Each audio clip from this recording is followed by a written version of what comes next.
And now for a taste of things to come.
Welcome everyone. It's Simply Reliable Studios presents a watch along for AEW special day, special night, I should say, for Title Tuesday for AEW. And I am, of course, Mr. Reliable Walter Cruz, soon to be joined by the simple man with the spectacular voice, Noah Foster. Should be here in about 15 minutes, but I am hyped to present AEW Title Tuesday. So let's go ahead and talk about some of the stuff that is going to happen. First up, for the first time since 2022, so 3 years, we will see, although we don't know who exactly is going to be the opponents, but we will hear from Jurassic Express for the first time. Sorry, not hear from, but actually see them in action. Not sure who their opponent can be. You know, we could do something fun in the comments. Let's list some tag teams that you guys think will probably be the ones that face Jurassic Express. So obviously, it's going to be good to see them and to hear that song throughout the arena and actually have to cheer for Jack Perry. I don't know if he's back to just being Jungle Boy or Jack Perry or what, but sorry, James, you're going to have to start cheering or getting behind Jack Perry now. So it'll be interesting when we do future watch-alongs now that he seemingly turned to face, to see how you feel about that. James couldn't be here. We were going to try to do a three-man booth, but he was unavailable, unfortunately. So that's neither here nor there. We also have, you know what? I'm going to save that because Noah's going to want to talk about that. We have, of course, it wouldn't be Title Tuesday without titles on the line. We have Kyle Fletcher, the TNT champion, versus Kyle O'Reilly, part 2. So the second round of these two going at it. Last time they went at it. It was an awesome match. So we got Kyle Fletcher versus Kyle O'Reilly. The battle of the Kyles. Lucky Vince Russo is no longer writing because it'll be the Kyle on the pole match. They'll have some kind of contract. First person to get it has the exclusive rights to the name Kyle. That's probably what would happen. And hey, Safet, how's everybody doing? Thanks for joining and watching. Happy AEW Dynamite Title Tuesday / WWE NXT versus TNA Showdown, everyone. Yes, by the way, we will be covering the NXT TNA Showdown. However, we will be doing it tomorrow. So it'll be a retro. So what normally would be a Dynamite at 8 o'clock So 7:45 p.m. Eastern, we're gonna do it on watch it from the CW network if you guys want to watch along with us. So we are doing it. So please, no spoilers in the chat. Don't bring up anything that has to do with it. WWE, NXT, or TNA, because you will get the ban hammer. So that was your warning right there. So yeah, none of that. Then we have no. You know what? That's like Noah's favorite wrestler. I'm not gonna talk about that.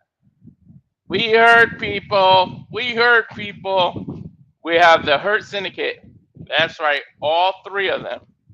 MVP Shelton Benjamin and Bobby Lashley against The Demand.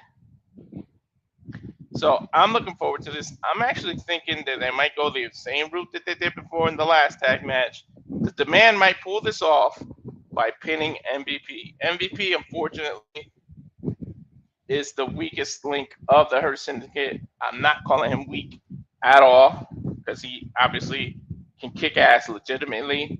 He is a black belt in Brazilian Jiu-Jitsu. Been wrestling. He was, what was he, the highest paid free agent or signing in SmackDown history at one point. The man could go in the ring, but he has had several injuries and knee injury, and we've known that he has still walks with a cane. So enough that we need to know right there is the fact that he still walks with a cane and he's hurt. So out of the three, because the other two are just specimens, MVP unfortunately will have to be the weakest link. Then we have this, which is very, very intriguing. I'm very interested to see who this is. But we have an AEW Dynamite Title Tuesday special. TBS Open Challenge for the TBS Championship. Mercedes Mone. We don't know who's going to answer the challenge, but somebody's going to step up. Real interested to see who will be stepping up. Give your guys comments and guesses in the comments, and we'll address them as we see them. Noah should be here any minute. And then here we have wherever, Mr. Orange Cassidy versus Pac, who just returned, and man, does he look different with that haircut. Completely different person. So we got Pac versus Orange Cassidy. Of course, I talked about that already. And then here, Bandido. Oh, wait, you know what? I'll save that too, because I know how Noah is when it comes to Takeshita and Okada. So far, that's the card that I can talk about before Noah gets here. So what do you folks think? What are you looking forward to the most? Some people may be looking forward to NXT TNA over AEW, so it'll be interesting. But I'm here to talk about AEW, and Noah should be here within a few minutes. He just messaged me, folks. So yeah, let's go. Well, Sylvette's the only one with a comment, but we'll be right back. I'm gonna go to another short, brief commercial for Jeff's plugs, and then go into the promotion for. And then Noah should be back. So this is for Jeff. So join the Meacham Network. We'll be back. For those that don't know, in January he will be back. So this is for Buddy Jeff Meacham.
there we go. Yeah, please subscribe. You saw the socials there at the end there for Jeff Meacham. So please subscribe. Some demons just need to be exorcised, and come January 4th, we will see what demons get exorcised. And Safet, I see your guest out there, Dakota Kai. Was she on a 90-day? Has it been 90 days already? Now I'm going to be curious about that. Could be 90 days. Izzy Moreno, that's an out there guess. I mean, and does she win, though? Like, whoever it is, do they actually beat Mercedes? If you want to make a big impact, Tony, and you did the special title Tuesday, and you want to make a huge impact, you can have somebody beat Mercedes. And I'm watching it on HBO Max, and they're showing Dynamite from last week. I was like, why are there fireworks?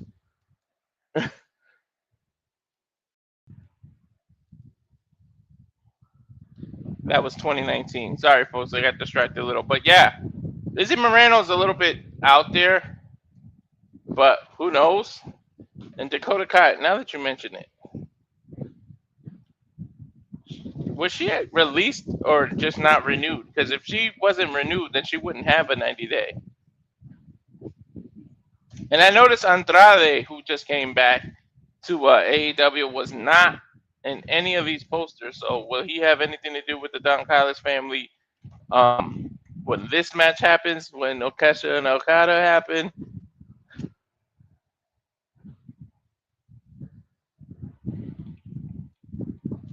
I'm looking up whether she's on her 90 days or not.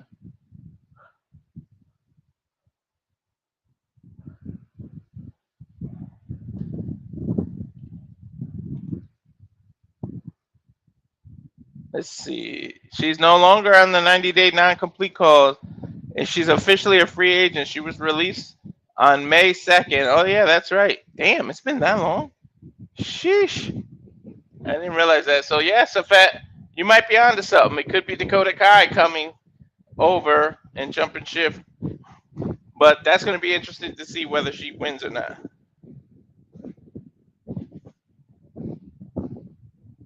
Please check Messenger. You must have messaged me, huh, Jeff? I got it set to the graphic, so I didn't change Messenger. So it makes it easier to screen share. But let's see what he said anyways.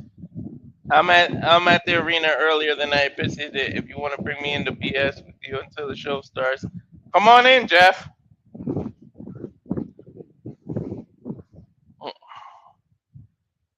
No, thank you. Don't need popcorn yet. No, thanks. Son's trying to offer me popcorn. So hang on, people. Apparently we're gonna get Jeff motherfucking Meacham in the building. So he's going to. Hey, he works at Disney. He's going to be our guest. He'll like that pun. But give us a moment, folks, because I'm pretty sure I just sent him the link. Give him a few seconds. He'll click it, set up, and come on in. But yeah, we got about 15 minutes, say me or so. I don't know if it's about to turn 46, but it's 7:45 right now in the East. We got about 15 minutes for Dynamite. I'm waiting on Noah, waiting on Jeff. He should be in any second now.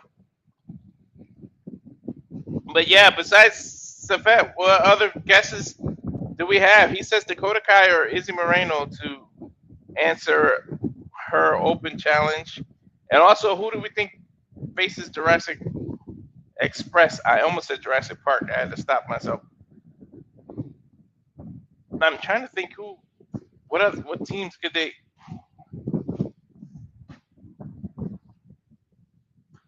possibly use? All right, I see that Jeff has seen the link, so he is here. I'm going to add him. What's going on, Jeff? You guys hear me and see me okay? Yep. Okay, cool. Hi. Yeah, I'm obviously where I'm at because that's what I do when the Kings start their season.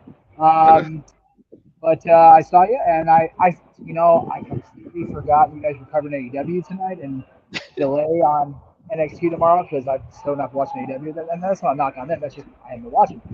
But Mhm. yeah, I am. I'm looking forward to. I just put a post up. I saw a friend of mine that works for the Kings. Been a friend for a while, and just the finality of selling the old studio, wink, wink, the house, is just so like 2 years ago, on the same day I was here for a game, first game of the season, like it is tonight, and it's just one of those things. Like it feels so much more optimistic this time than it did 2 years ago. Wrestling's doing so well. Yes, there's its bad.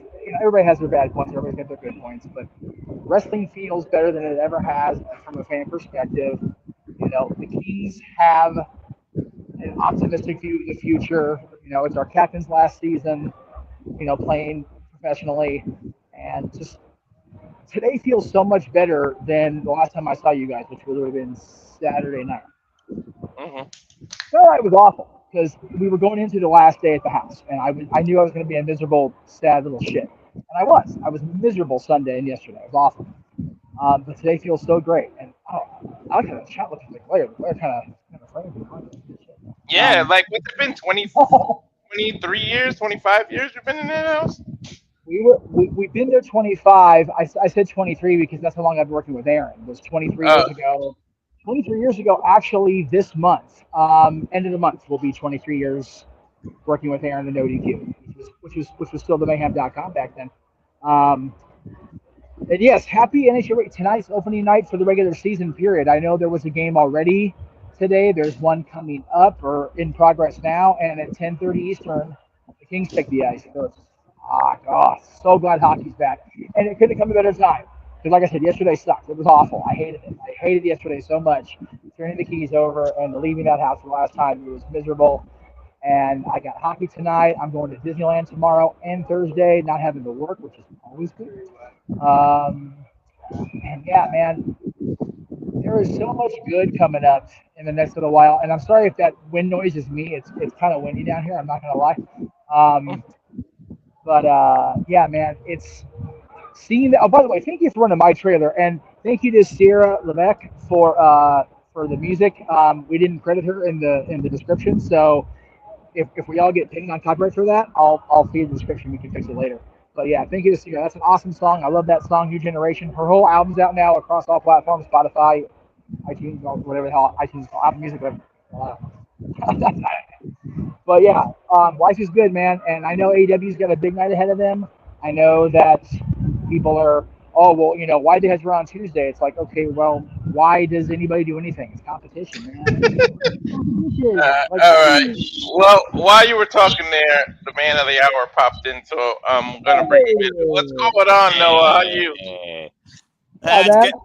as JR would subtly say, and folks, it's Tuesday night, and you know what that means. It's AEW Dynamite on Tuesday. We are back home where it all began, at Daly's place, the home of all elite wrestling and what it became to be. So between the atmosphere, the time of night, I could not be more excited to cover it tonight here at the Super Live Studios. And the engagement, Jeff, was even more fun of a bonus. And of course, being here with you, Walter, and here, of course, with all the chat at Super Live Studios, because here is where wrestling passion thrives. Here is where it persists. Here is where it's not biased. It is simply a joyous input on all the wrestling. But we decided, due to convenience and connectivity, to strictly cover tonight all elite wrestling. But rest assured, folks, we will be covering NXT Showdown tomorrow.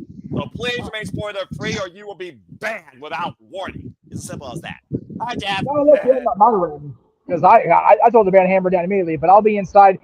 I forgot you're at Daly's place tonight because Noah, I don't know if you saw the poster or where I'm at, but it's a homecoming on all fronts tonight because I am home, man. I am back at the arena. I call it CDC. I hate that stupid long crypto name. It drives me ape shit.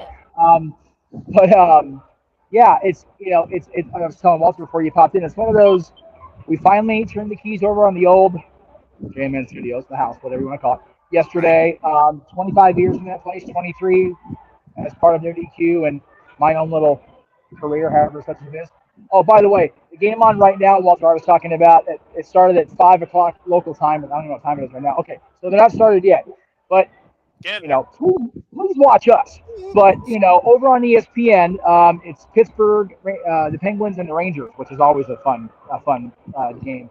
And then we're on after them. We're on ESPN tonight, as it turns out. We're not our local affiliate here. Our game is one of the games being covered by ESPN on their national broadcast. So, for those in the United States, after Dynamite's over, please turn on ESPN because you might see my dumbass on television. You never know. Accurate. It's so good to be back for King Talkie. And I'm so glad. It's funny. I told both you guys this. I put that post up with that little checklist, the Cody Rhodes style checklist that I put up. Turns out that post went up a year ago today. Wow. So the synergy is wild to me that was a thing. Every goal but one has already been met in a year's time. So I'm looking proud of myself today. And one of those goals was to clean, purge, and sell the house, and we did it in a year. So I think that's pretty fucking cool. Yeah, I'm grateful. I talk about watching Chris Belief and what he's the attitude of gratitude. I am grateful to have King's Hockey back in my life again. I am grateful that the team is such that we can cover tonight and then have NXT coverage tomorrow night because NXT and TNA teaming up for the kind of event they're going to have tonight at Full Sail that's going to be broadcast tomorrow, obviously, for us, is just too freaking cool. And then I didn't realize how early we're going to be on the air Saturday. I'm so glad that I will still be part of it. I will still pop in, but 5 a.m. on a Saturday is kind of shitty. I'm like, Dude. like, oh my god! But at the same time, my kid's gonna be up watching Formula One qualifying at that point because they're wherever the hell they are this weekend. So we're gonna be up anyway, and then I work Saturday night.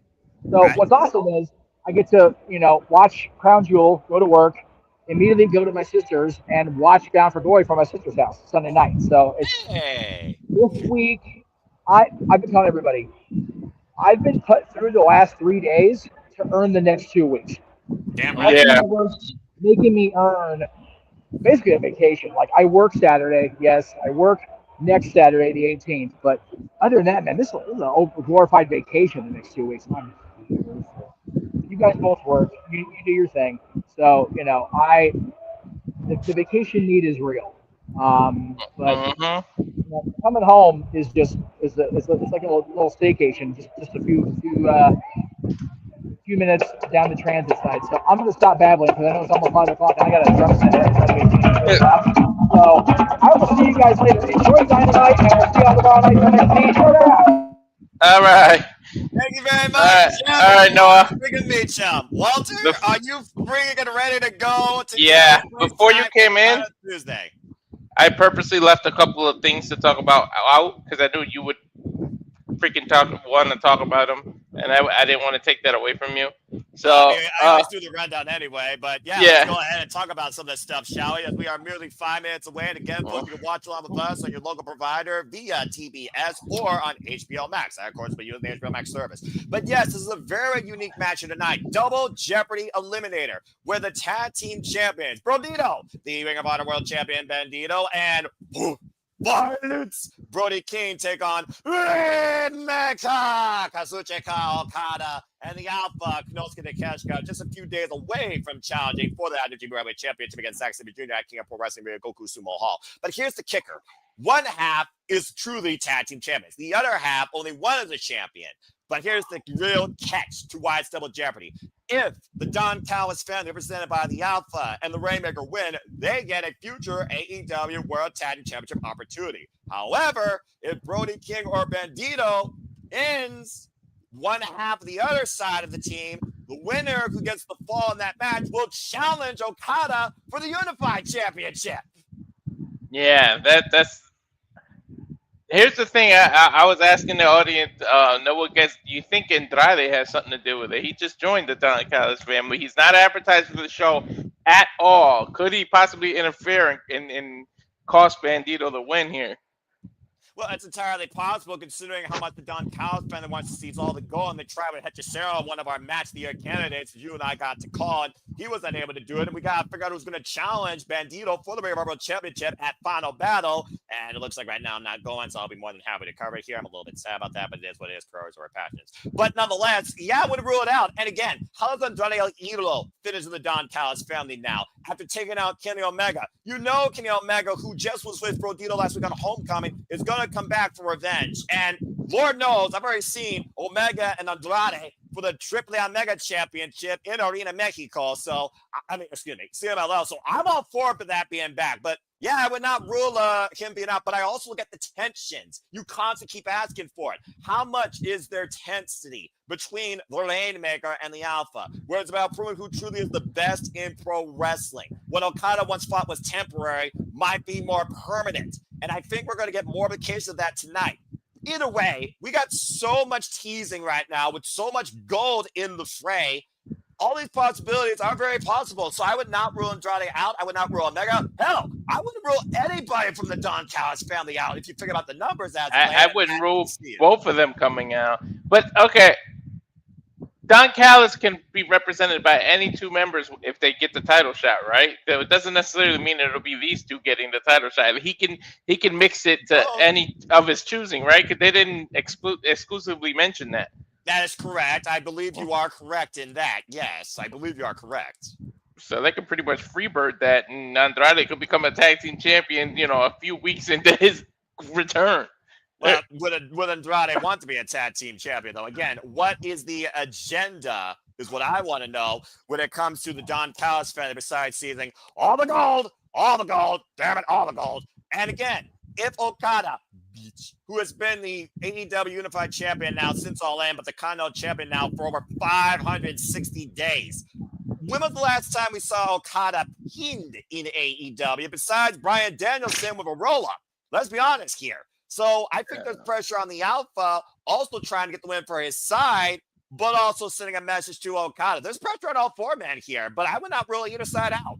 And again, as we just are mid-moments away, and I can't open it yet on HBO Max, radically enough, just running down the card real quick here. We got John Mosley's Tomohiro Ishii. I got you, bro. John Mosley's Tomohiro Ishii, one-on-one, a G1 Classic climax match being revisited. A street fight with the Hurt Syndicate and the Demand, where Demand looks to command respect, and the Hurt Syndicate looks to hurt Ricochet, particularly MVP. The Battle of the Kyles once again as Kyle Fletcher defends the gold against Kyle O'Reilly. TNT champion on the line, and Kyle versus Kyle 2. And another rivalry renewed. The former AEW Mid-Atlantic All-Atlantic champion took on the former AEW National champion that took the title from him. Both these men 6 months removed from injury. And, of course, with Pac, 6 months of pent-up frustration. Looking to take it out on his greatest rival. Pac goes one-on-one once again versus freshly squeezed Orange Cassidy. Who shows up to take on the CEO, and does Mone talk or does Mone walk in defeat? Mercedes Mone with a TBS Championship Open Challenge to anybody from Florida. And, of course, Jurassic Express, they are back on the tag team scene, the first time together since Road Rager in 2022, where they lost the tag titles in a ladder match to the Young Bucks. And as my friend so elegantly put, of course, we have Double Jeopardy Eliminator match, where if the tag champions get a win, the winner will get a chance at Kazuchika Okada's AEW Unified Championship. But if Okada and Takeshita wins, the Don Callis family will get a future AEW Tag Team Championship opportunity. That and so much more ahead tonight with Hangman and Page Samoa Joe going face-to-face ahead of Wrestle Dream. And I'm sure we'll get more Wrestle Dream build and blood and guts teases galore and so much more as we look towards Homecoming Collision as well, too. All here tonight on the special Tuesday edition of AEW Dynamite from Daly's Place. We are back home. So without further ado, refresh your feeds if you can. Go on the HBO Max. Get on TBS. Let's head into the scene at Daly's Place. The event is about to start soon. Remember, folks, we are exclusively focusing on AEW. If you talk one iota of an NXT spoiler, you will be banned. He is producer, man. I am the commentary, man. We are the Super Reliable Studios. We are Super Reliable. And let me say it one more time, because Walter, it's Tuesday. You know what that means? The Super Reliable Studios is back on the air once again. And we go back home where it all began for All Elite Wrestling with a special edition of Tuesday Night Dynamite. This is Title Tuesday as we are in Daly's Place. Let's go to Tony Schiavone in the ring. God, it's good to be back in this building. This is my bucket list of places to go. And again, pay-per-view, HBO Max.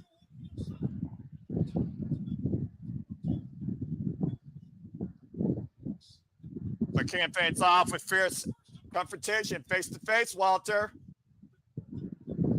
Yep. I got to refresh. Hold on.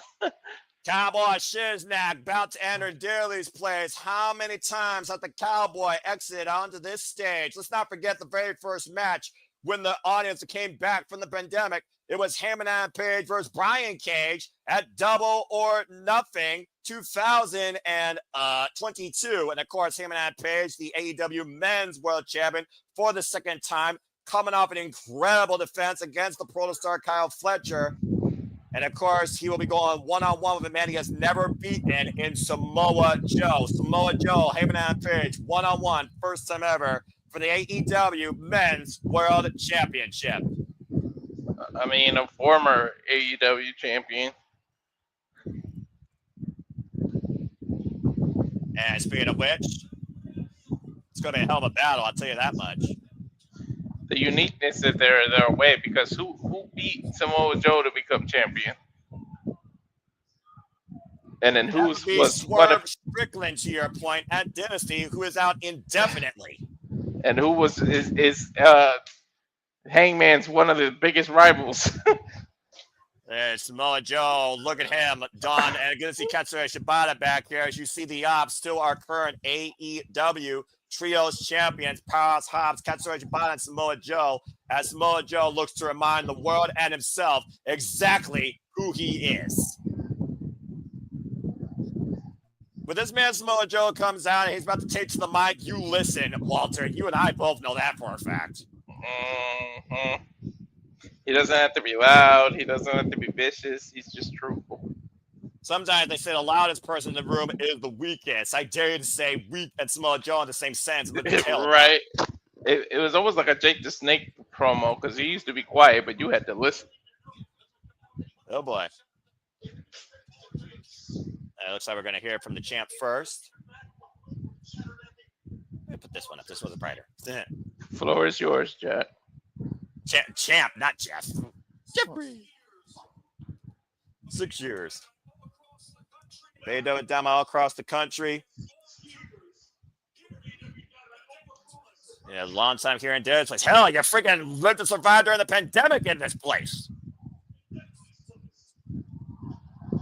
In those 6 years, I have won, I have lost. I committed arson. Damn, accurate. Damn. Hey, he owns up to who he is. You gotta respect that. He did say he's real, Walter. That's the guy that's never been confused as last week. I've never been as confused as I was.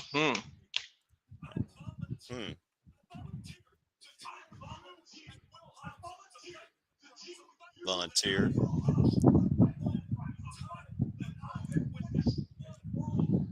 I won our team the match. You lost it. I mean, he did. He blew a gasket. He's being genuinely honest. He's not wrong. He sucker punched Hangman Page in the face. Not the first man he sucker punched. Guarantee you that. Damn, I'm confused. Are you confused, Walter? Yep. Shout out to everyone in the chat. Safet, Jeff, Matt, Nestor, Wesley. Appreciate you all as always. To all those that are tuning in and not commenting, but engaged with us, we thank all of you. You make this possible. Summit World Championship that you once held. You stood across the ring from me.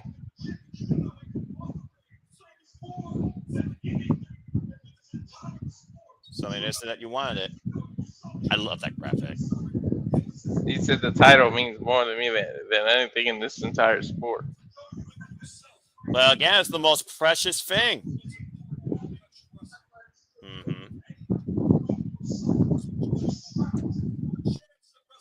Get your chance to wrestle a dream. But let me tell you this. And then I actually get us to skip and scream. And I should do sucker punch in the face.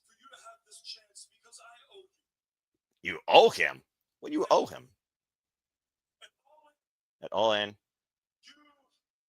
You, the Ops. Oh, yeah, that's right. They did help him get that title from that briefcase. I almost forgot about that, to be honest. But there was so much crap that went down during that fight.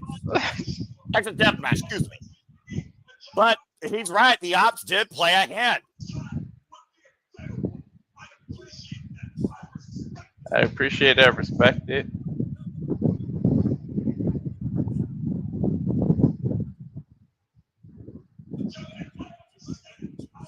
The repayment for my gratitude stops there. What a friggin' gift, a chance.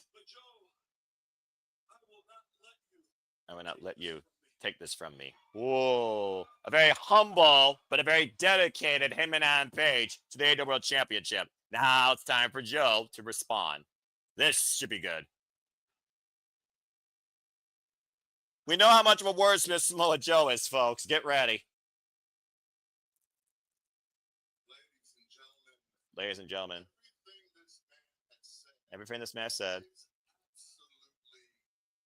is absolutely true. Oh, okay.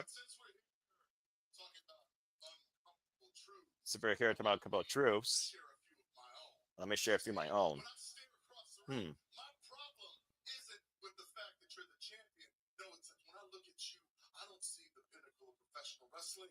don't see the pinnacle of professional wrestling. I see a pretender. Ooh.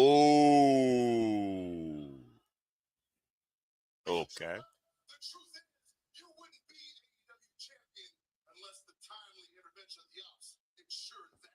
Unless the time actually the ops ensured that.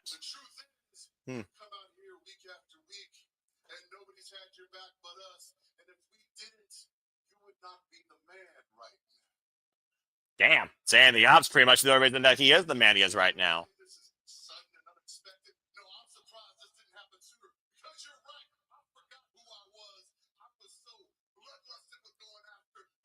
Bloodlust going after the Death Riders. Got the prime target, the man that calls himself a champion. And he calls him at Page no champion.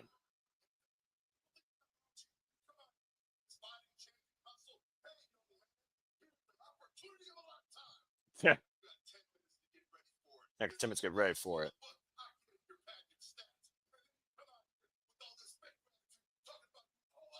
Fake gratitude. Samoa Joe bringing up some interesting comments. If anyone knows anything about what's owed back to you in this business, it's Samoa Joe. I mean, 20 plus years in the business.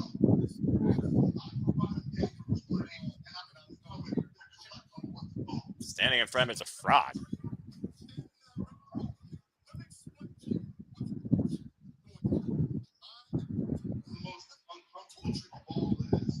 That sounds right. Beat, break, and torture him. I just got the fraud line. Hold on. I'm going to back out and go back in. To be the man that you said you are. At that moment, I'm going to choke you unconscious and take your belt. Yeah. Okay. And you're going to wake up with this truth. Perfect.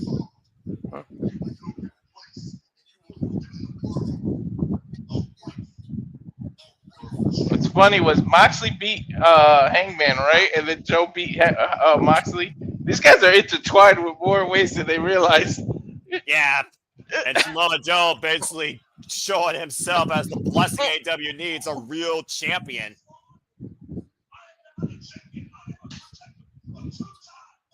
Uh-oh. He said, why? How can I be a pretender when I'm a two-time champion? He's right.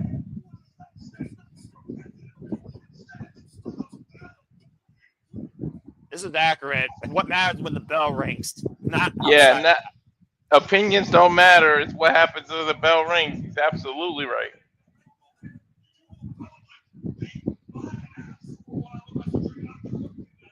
Yeah, I mean, he recognizes it. There you go. But is that enough against Samoa Joe? You don't believe him, Samoa Joe? Ask Kyle Fletcher. That's accurate.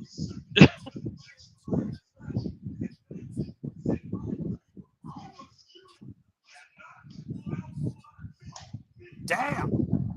You cannot outlast me. Oh, what does he mean by that? I think I need more than endurance.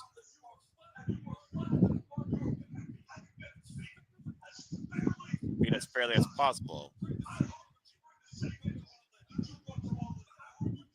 Bring the same energy you brought to All In.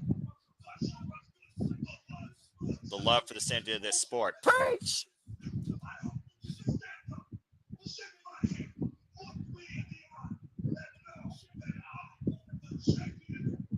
Damn, that is commitment right there. Well, one thing's for sure, Walter, no lies detected on either men's half here, but we're going to know for sure who truly deserves to be called one thing and one thing only, and that is champion. And we will find out, folks, together at Wrestle Dream, which could become a nightmare for one of these two men going forward indefinitely when Samoa Joe challenges Hangman Page for the AEW Men's World Championship on pay-per-view October 18th, live in St. Louis. That is going to be a hell of a war. Screw a fight. It's amazing how much you say hell of a war, and Hangman Page is usually involved in that conversation. You know? Well, anyway, let's go backstage to Alicia Duke, who was with somebody. She was with the conglomeration. As we know, we got the battle of the Kyles. We got Ishii and Orange Cassidy in action. Let's hear from Mark Briscoe. The conglomeration.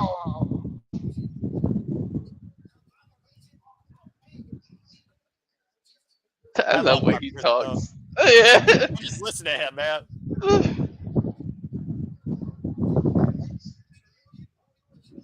Saturday, like everything he says is hilarious. Adjacent and get speed. That was Cow 2, baby.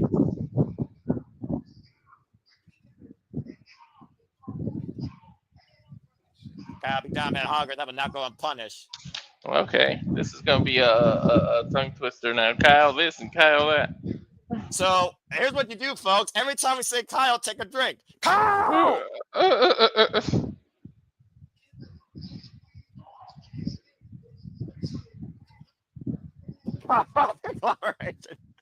Orange Cassidy is the most nonchalant member. He don't care. It's whatever and wherever for him. You know, one of these days I'm not going to show up in his suit. I'm just going to show up in my jean apparel like I did back in the genesis of our freaking YouTube. The sun would be like, whatever. And with your hands in your pocket. A man managed to taking on Mox. You're guaranteed to be a slobber knocker. Well said. Oh, damn. That's Fred. They're going to start with that shit? Let's fucking go, John Mox, Ishii! Kicking things off next. Oh, yeah. Walter, hands in. No. Come on, Alicia. Right. Come on, Roderick. When the dog sees me doing that, he's going to give his paw. I love that Ishii just remains absolutely emotionally stirred. Whatever. Yeah. I knew he was going to say it. I mean, when you said anything less, let's be honest here. I couldn't say any better myself. Let's go down to the ring. Uh-oh. Damn, this is really happening right off the rip. Well, let's not waste any time. Let's get started. Oh, please don't bleed. Please don't bleed. You realize who he's facing, right? This man will cut your chest open with chops. These two baptize each other in beautiful, glorified violence in the Cathedral of Professional Wrestling, Corrigan Hall in 2019. Walter, get ready for a fight. Simply put. And get ready for a man that has no problem coming to this homecoming through this entrance. How many times I see John Moxley walk out in Daly's place through that bomb amongst the all-elite fleet. First time ever, Marina Shafir in tow. And speaking of John Moxley and Wrestle Dream, let's not forget, Walter, one of these men, we know neither man has quit in their veins, but someone will have to say I quit come October 18th when Darby Allin goes one-on-one with John Moxley at Wrestle Dream. First ever I quit match in AEW history. Is Ishii still the strong openweight champion? He is exactly still that. Ishii is still the injury strongweight champion after beating Gabe Kidd for that title. Damn, Not to mention, April? he just lost the IWGP Heavyweight Tag Team Championships to the Knockout Brothers back at Destruction in Kobe. And we'll see if the third time's the charm for the Stone People of Ishii. As I talked about, their first match goes back to 2019, but this is not their first match in AEW. Previously, these two faced each other back in June 2023. And John Moxley won that night. John Moxley has 2 victories over the Stone Pit Bull. Ishii won that title, in April, right? Yeah, exactly. He won it at a Resurgent. No, Windy City Ride. Chicago Windy City Ride. Yep. Yeah, all right. About 6 months. You're talking about bleeding, but let's just be honest here, man. These two are the definition of stubborn, strong style. They don't know how to quit. They're too stubborn for their own good. Well, when you're talking about a man that was rendered dead for 10 minutes and lives on like every fight's his last one, refuses aid after every match, you kind of just basically develop stubbornness as common as day and night. And there's no one I'd rather see more stubborn in this business than the Stone Pit Bull, Tomohiro Ishii, who is right now 1-0 on Dynamite. Oh, shit. They actually let him bring the championship on TV. Okay. Of course. I mean, it's a partner. Tomohiro Ishii, of course, 49 years of age, 28 years in the game, trained by Riki Choshu, has over 2,700 matches in his career, record-setting 6-time never overweight champion, held that title for over 516 days. Referee Paul Turner for this contest. It's not even a banger. Now, you talk about before the stubbornness. It's a mental game because to beat Ishii is to break his will more than his body. And he's a masochist. He likes pain. Which one you talking about here, John Moxley or Ishii? Both, to be honest. All right, good man. You understand that both these men forehead to forehead here. Still the kind of night, so much more. We got a street fight, Syndicate versus the Demand. We got Orange Cassidy versus Pac. TNT and TBS titles are on the line. And Jurassic Express, first time since 2022, return to tag team action. Both these men immediately go into the elbows right now. And of course, Ishii never wavers, never relents. We've seen this man with some of the damnedest fights of his life in and out of All Elite Wrestling against the greats from New Japan and TNA, just to name some companies he's been involved with. Of course, former 2-time Rev Pro Undisputed British Heavyweight Champion as well. That knee caught Ishii, though, on the jaw, staggering him, and just right off the shoulder block. Fires back with an elbow, the Irish whip, thrown off in the corner, and blasts it through Moxley with the shoulder tackle. Send Moxley to the floor. All the way to the outside. Yeah, talk about that bounce, by the way. But you got to be aware of John Moxley whenever you're on the outside of the ring. Again, this man took Ishii to that freaking East sign in Corrigan Hall. Be careful, Ishii. I just saw Moxley reach in his pocket. I don't know what the hell he went to go get. I don't know if you noticed it, Noah, but he was in his pocket. Yeah, well, right now I don't see nothing in the pocket. I just see a rag down the spine of Ishii. And you knew that John Moxley was going to take this to the outside, Walter. You knew this was not going to stay inside the ring. Oh! At first, referee breaking up the count. Oh my god. Yeah, you noticed that didn't bug him. And Moxley. Yeah. Remembering exactly, to your point, the word of the day is stubbornness in this match, folks. How stubborn she is when he doesn't show pain. I'm surprised that scratch across his back didn't affect him more. That shit made me hurt. It probably just pissed him off. I honestly don't know if there's a day that Ishii is actually happy. I don't know. This is though on the outside. She might be a big equalizer here. Shafir fears no man or woman. Not trying to literally gouge the eyes of Ishii. They say don't throw a Don't headbutt a Samoan. Oh. Another rule is don't throw Ishii into the corner turnbuckles or the ring post.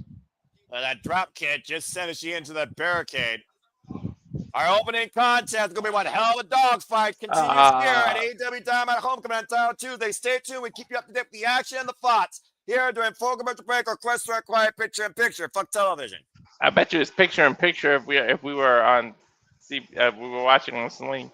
Well, it's one of those things where it's like, it's one of those things where, you take what you got here pretty much. And again, folks, thank you all for tuning in. We are Super Alpha Studios. If you're tuning in for the first time, as we cover all the biggest shows, previews, PLE special across all phase professional wrestling within our budget and within our time and within our availability based on the resources we have as we cover strictly at night, just AEW Dynamite Title Tuesday, Homecoming at Daly's Place. Again, we will cover NXT Showdown tomorrow. Please remain #spoiler-free or Walter Cruz will ban you. But please stay tuned for our coverage shortly after the No DQ review.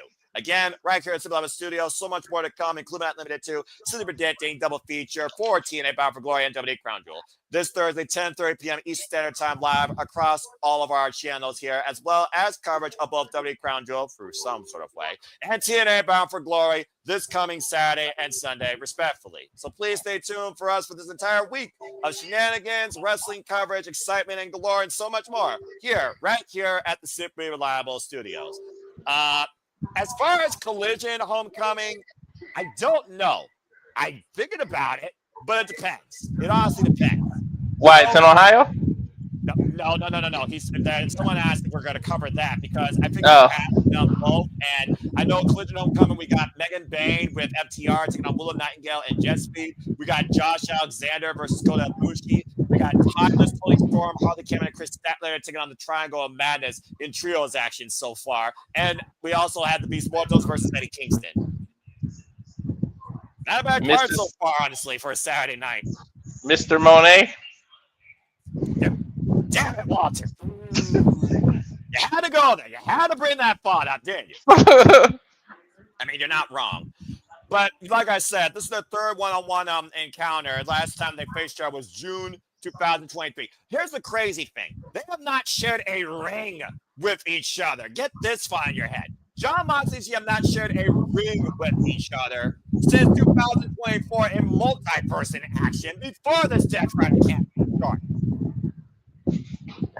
That's crazy. And John Moxley, by the way, I talked about Ishii's wrestling regime. John Moxley, 39 years of age, 21 years in the game. He has youth, but a lack of experience on his side. But he's also been involved in over 2,000 matches. Of course, the record four-time AEW World Champion, former IWGP United States, IWGP World Heavyweight Champion, WWE and WWE World Heavyweight Champion, CCW Champion, etc.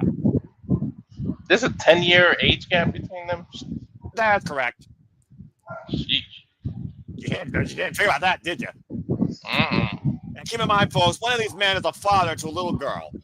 I forget how young Moxley is because he wears himself out so much that it seems like he's been around forever. Well, he might as well have been around forever considering he's faced everybody possible in this business, it feels like. And you're the one that says John Moxley's overdue for a damn vacation. Doesn't look like he's ready to let up yet. You thought the ride was over after he lost the title. Looks like the ride continued to flow strong.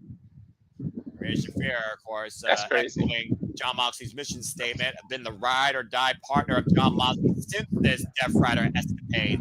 And now you see John Moxley going to work on Ishii's hands. You can say what you want about Moxley, but he has carried this company on his back. If there's anybody that represents professional wrestling, particularly all elite wrestling, more than John Moxley, I dare someone to tell me. Right?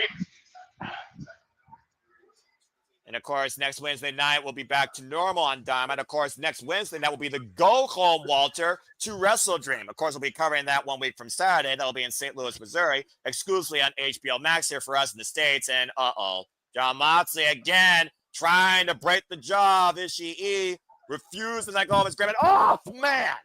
I don't think John Moxley got the notice. You would think if you've been in the ring with this man twice before, you would know. Oh. But you would think that age would make a man vulnerable, and apparently Ishii never wavers. Beautiful brainbuster, excuse me. And you see Ishii showing the scars of battle, busted nose. Yeah, he busted his nose. I don't think he gives a shit. Yeah, and right now, John Moxley with a rear naked choke, a sleeper hold applied. Ishii, backdrop suplex. I was gonna say, you know how smart that is to go for the suplex when you know he's bleeding out his nose. I'm about to say, what shots? What a shot out of the corner, though, of that lariat. And right now, hang up on that goober. It looks like John Moxley trying to focus on whatever's next for him, of course. Probably on next for him at Wrestle Dream. Big old shot here right now. And Moxley taking too much time, and then she's making a pay. Pile, high stack, and kick on it too. Sorry, I had a hiccup there. What a hell of a powerbomb there, by the way. Is she following up the slime lariat? Moxley ducks out of the way. Now Moxley going to follow the curve stomp. Ishii gets out of the way. Waistlock applied. Standing switch exchange in play. Side headlock. Off the ropes. Ishii eats a lariat. Oh, God, and drives his head into the heart of Moxley. I would say next to freaking Tamaki Homa, Ishii's got the toughest head, but not name a Samoan. Cutter! Kick out at two with the follow-up lariat. Very late kick out there by John Moxley, Walter. Late indeed. That was like 2 3/4. The toughness of John Moxley versus the resilience of the everlasting wherewithal of the Stone Pit Bull going up the ropes. The toughest little man in any fight you ever take in your life. What? God. Did he just get up after that big boot? What the? It's a good. Yeah, both these men are literally fighting, probably on pure adrenaline. But Psychonia! Jesus. I don't know about you, but Ishii bleeding just makes it look more badass. There is pure jumping right now. I don't know if she's jumping in concern or if she's jumping in pure excitement for this fight, because I'm loving it. Maybe she got to use the bathroom. No, I'm kidding. You see right now, again, to your point, is she literally shedding red? Referee Paul Turner starting to stand 10 pound. That makes it harder to breathe, which is why I said it was so smart of Moxley to go immediately as he noticed he was bleeding. He put a sleeper hold on it. You're already messing the oxygen up to your, making it harder to breathe when you're bleeding out of your nose. You see Moxley trying to get to that next level, to your point. Scanning Ishii scanning the lariat, though. Moxley pop. Oh, the cutter! Don't intimidate the ref. Cutter hooked the near leg by Preston at 2 counts. The ref had nothing to do with it. I don't know why Moxley got mad at the ref. Well, you know when you're in the ring and the rings how bad you want to get that decision, Walter. Mm-hmm. Moxley ready to put Ishii down, saying that's it. Might be looking possibly for, oh no, the stalling. Not this shit. What the fuck? What? Is he back to his feet? Oh, can't stop. Moxley, counter! No! Well, you ain't gonna get him with just that. Well, Moxley sure as hell thought he had him, and so it's a feeling interference face. Dude literally got up after being dropped on his neck. Yeah, look at the replay. To your point, that was a stalling, straight up pile driver, and then she, like something out of the dead, rising back to life, got wiped out with a curb stomp, and still kicks out. And right now, Moxley might be looking for that Death Rider, double underhook, DDT. Again, Ishii preventing it, though. I am so damn glad this kicking's off. Big elbow. Ooh, he leaps up for that one. And now sliding left. And then she captures the head. I think he's got him trapped in a sleeper hold. Mm-hmm. It's a headlock. And Moxley, I think, was trying to bite the forearm, though. Ishii adjusting position. Trying to break his eyes, too. Oh, watch out. Ooh. German suplex. Ishii rolls through. Wait for the lariat. John Moxley count. DDT! Death Rider cover! 2! No! Damn. Great transition, though. Body grapevine into the rear naked bulldog choke. And the Visor's in full play here, Walter. Ishii might be going to sleep here. Yeah, he's got the grapevine around him. And he is out. Paul Turner calls it. John Moxley makes it a hat trick against the Stone Pit Bull. What the fuck? Jesus. Well, you I can't did take not- the man. You can pacitate him. Damn it, Max! Stop acting up.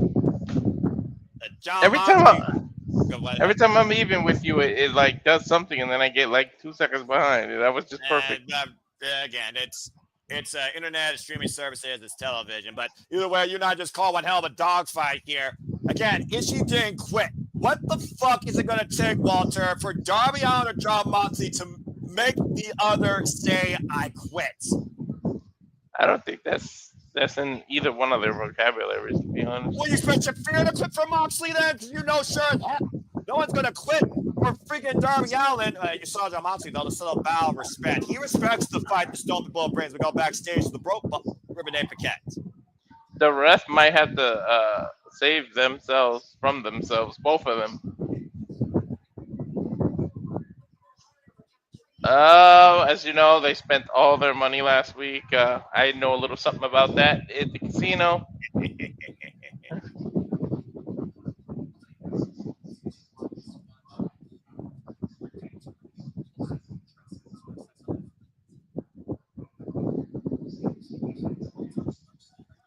Oh, what?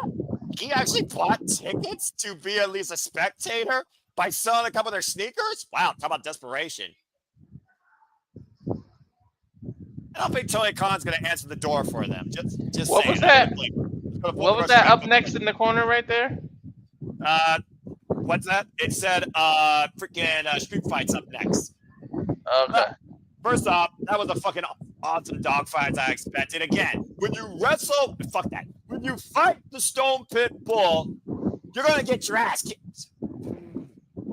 Fucking love it. Every time I see a cheap fight, it makes me happy. This is my professional wrestling, damn it.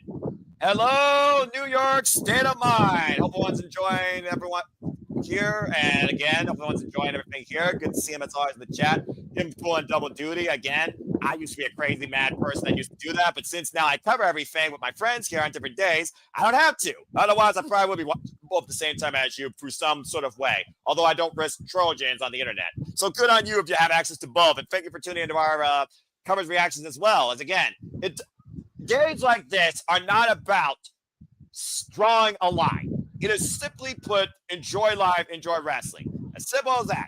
Watch what you want live, what you can later. There's a reason why DVR exists. Just saying. I'm getting a Monday Night Raw's coming to Sacramento commercial in the middle of AEW.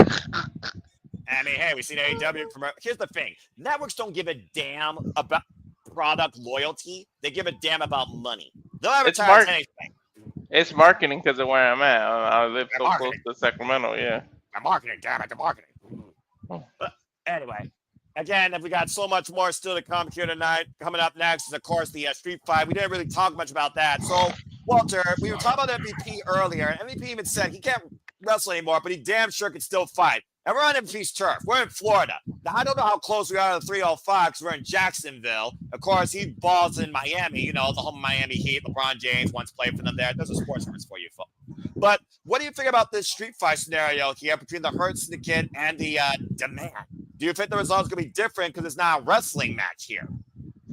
I'm not sure, but they still win by pinfall in the ring, so I think they might use the same strategy and isolate MVP. I put it out there that he's the weakest link, and by no means am I calling him weak, but out of the three of them, he is the weakest link of them all. But yeah, I think that's what you have to do. You got to isolate him and take him apart. Remember, his knee is never going to be 100%. He's had multiple surgeries on that knee. That's why he comes with that big ass leg brace, and why he walks around with a cane for what could be the rest of his life. So he's the one they attack. But the element is that it's a street fight, like you said. So we'll have to see. But I know we hurt people, and somebody's gonna get hurt on either side.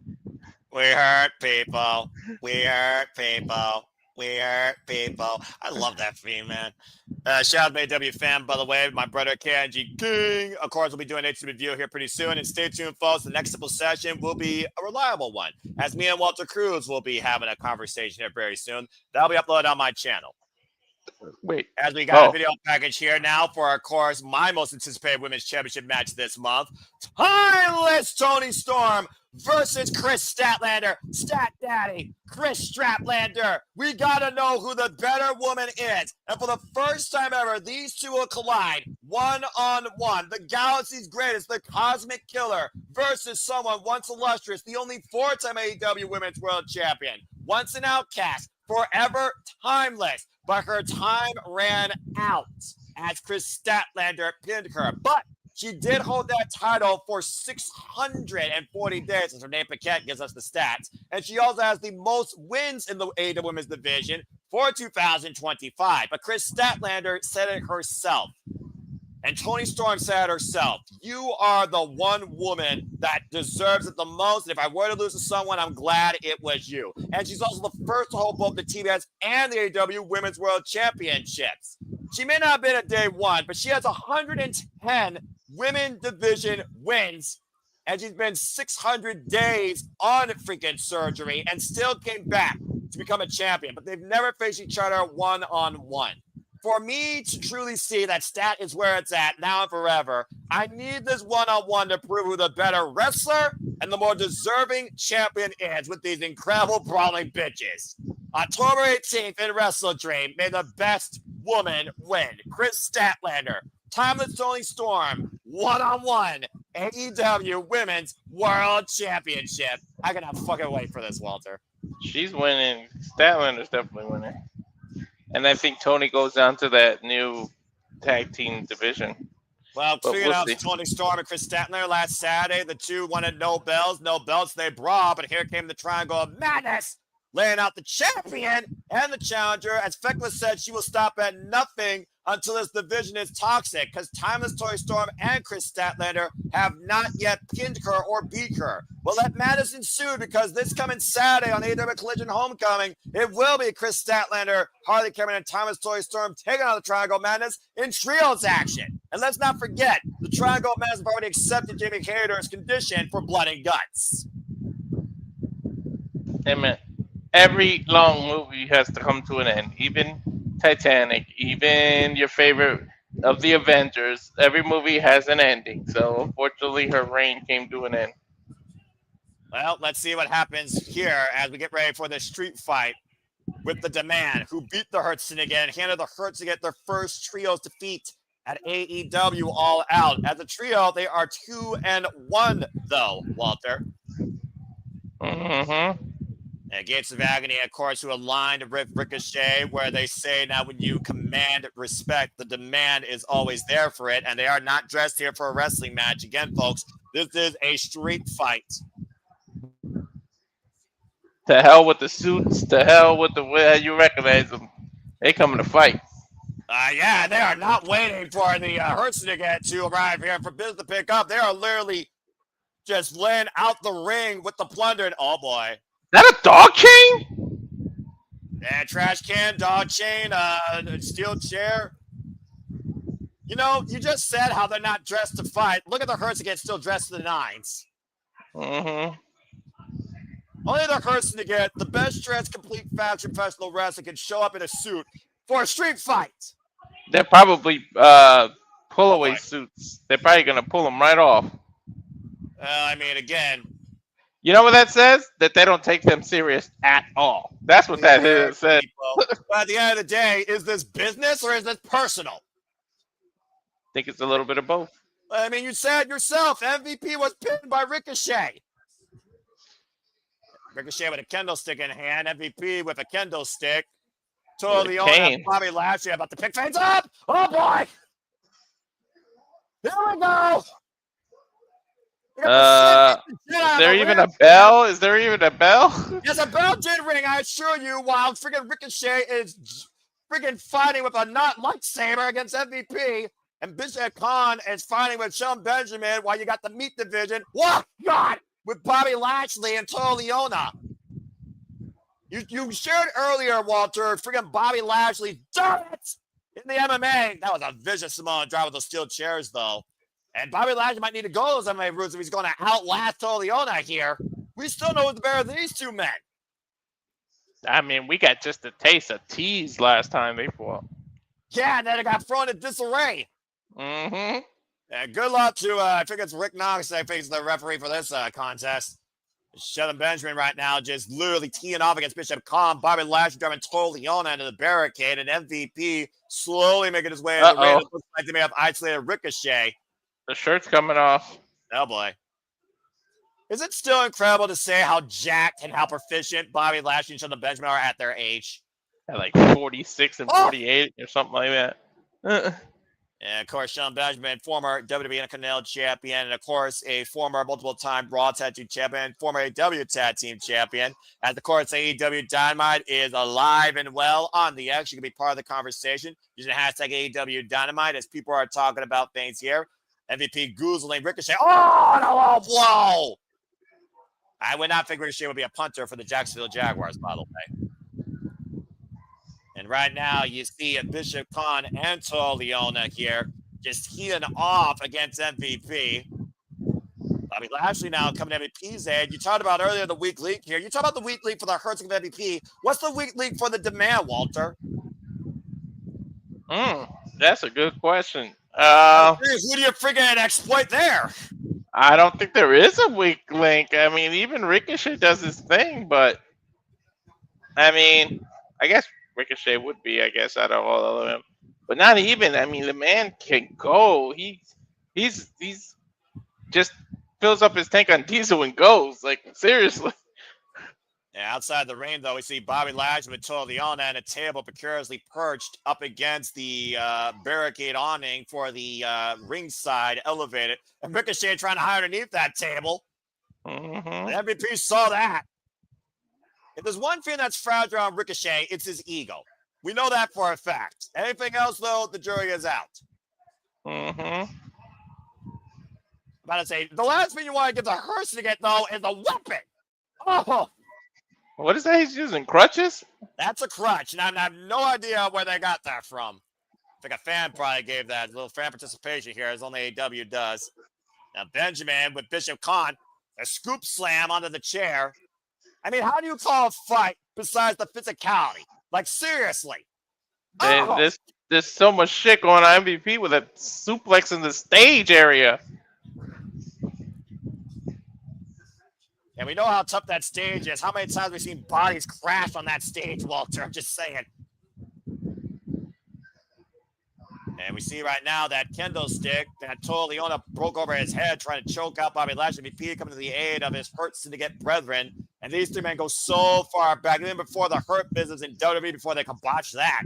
You think about when MVP managed Bobby Lashley during his run at Impact Wrestling, as I followed Bound for Glory's 2014 to 2016 on TNA Wrestling's YouTube channel. Again, folks, stay tuned this Sunday. We'll be covering TNA Bound for Glory. Ricochet! How? He just ran and wiped out everybody with the largest cannibal launch I've ever seen.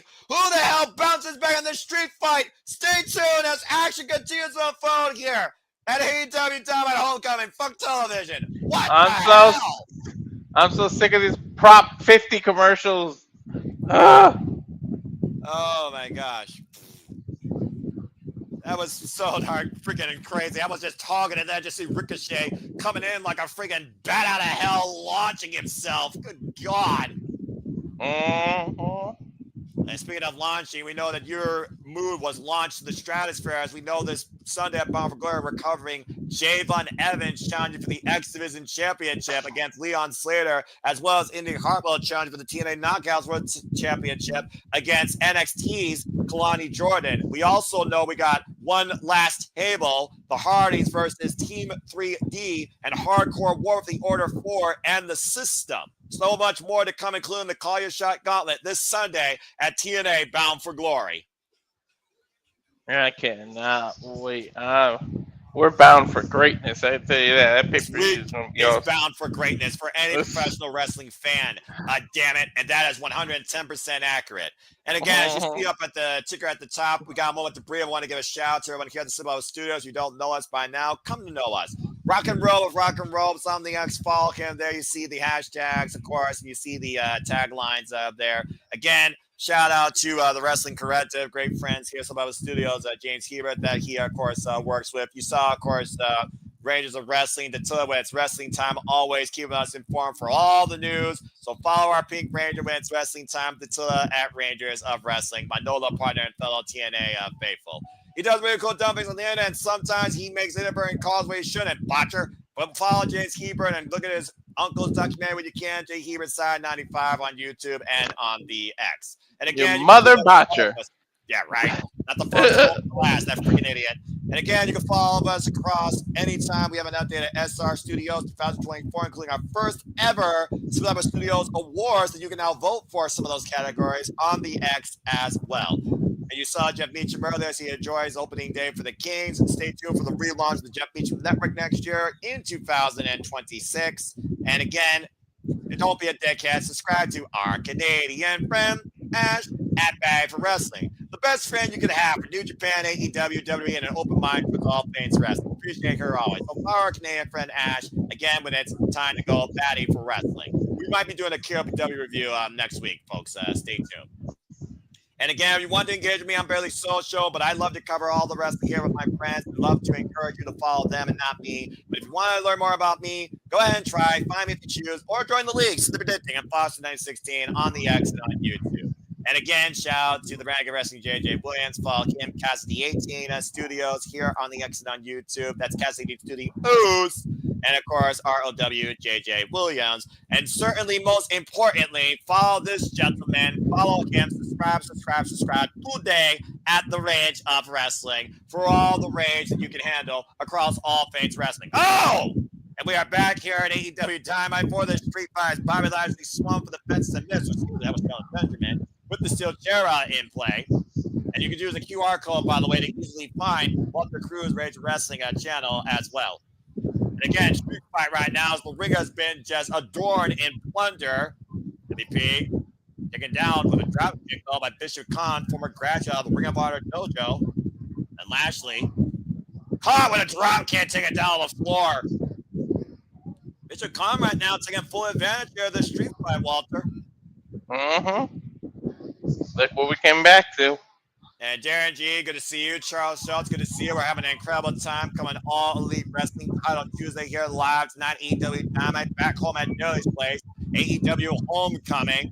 And shout out to those that are tuning into the NXT Showdown. Hopefully your team TNA like me. But again, we'll cover that tomorrow. Please remain #spoiler-free or you will be banned.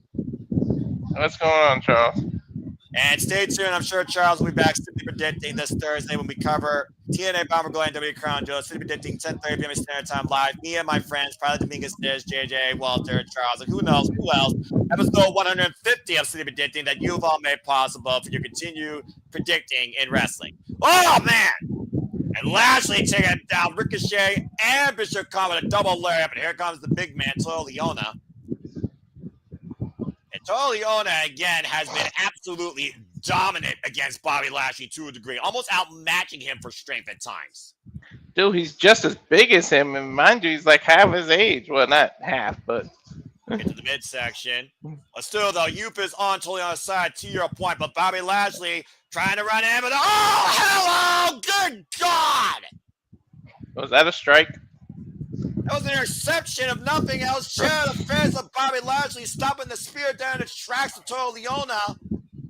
That was a curveball right down the middle. Oh! Oh! Right through the table. Bobby just met the wood. That chair shot to the head wasn't enough to freaking incapacitate the Almighty. That freaking view for the table might be. I think they're planning on putting Shelton through the other table. No, Bobby.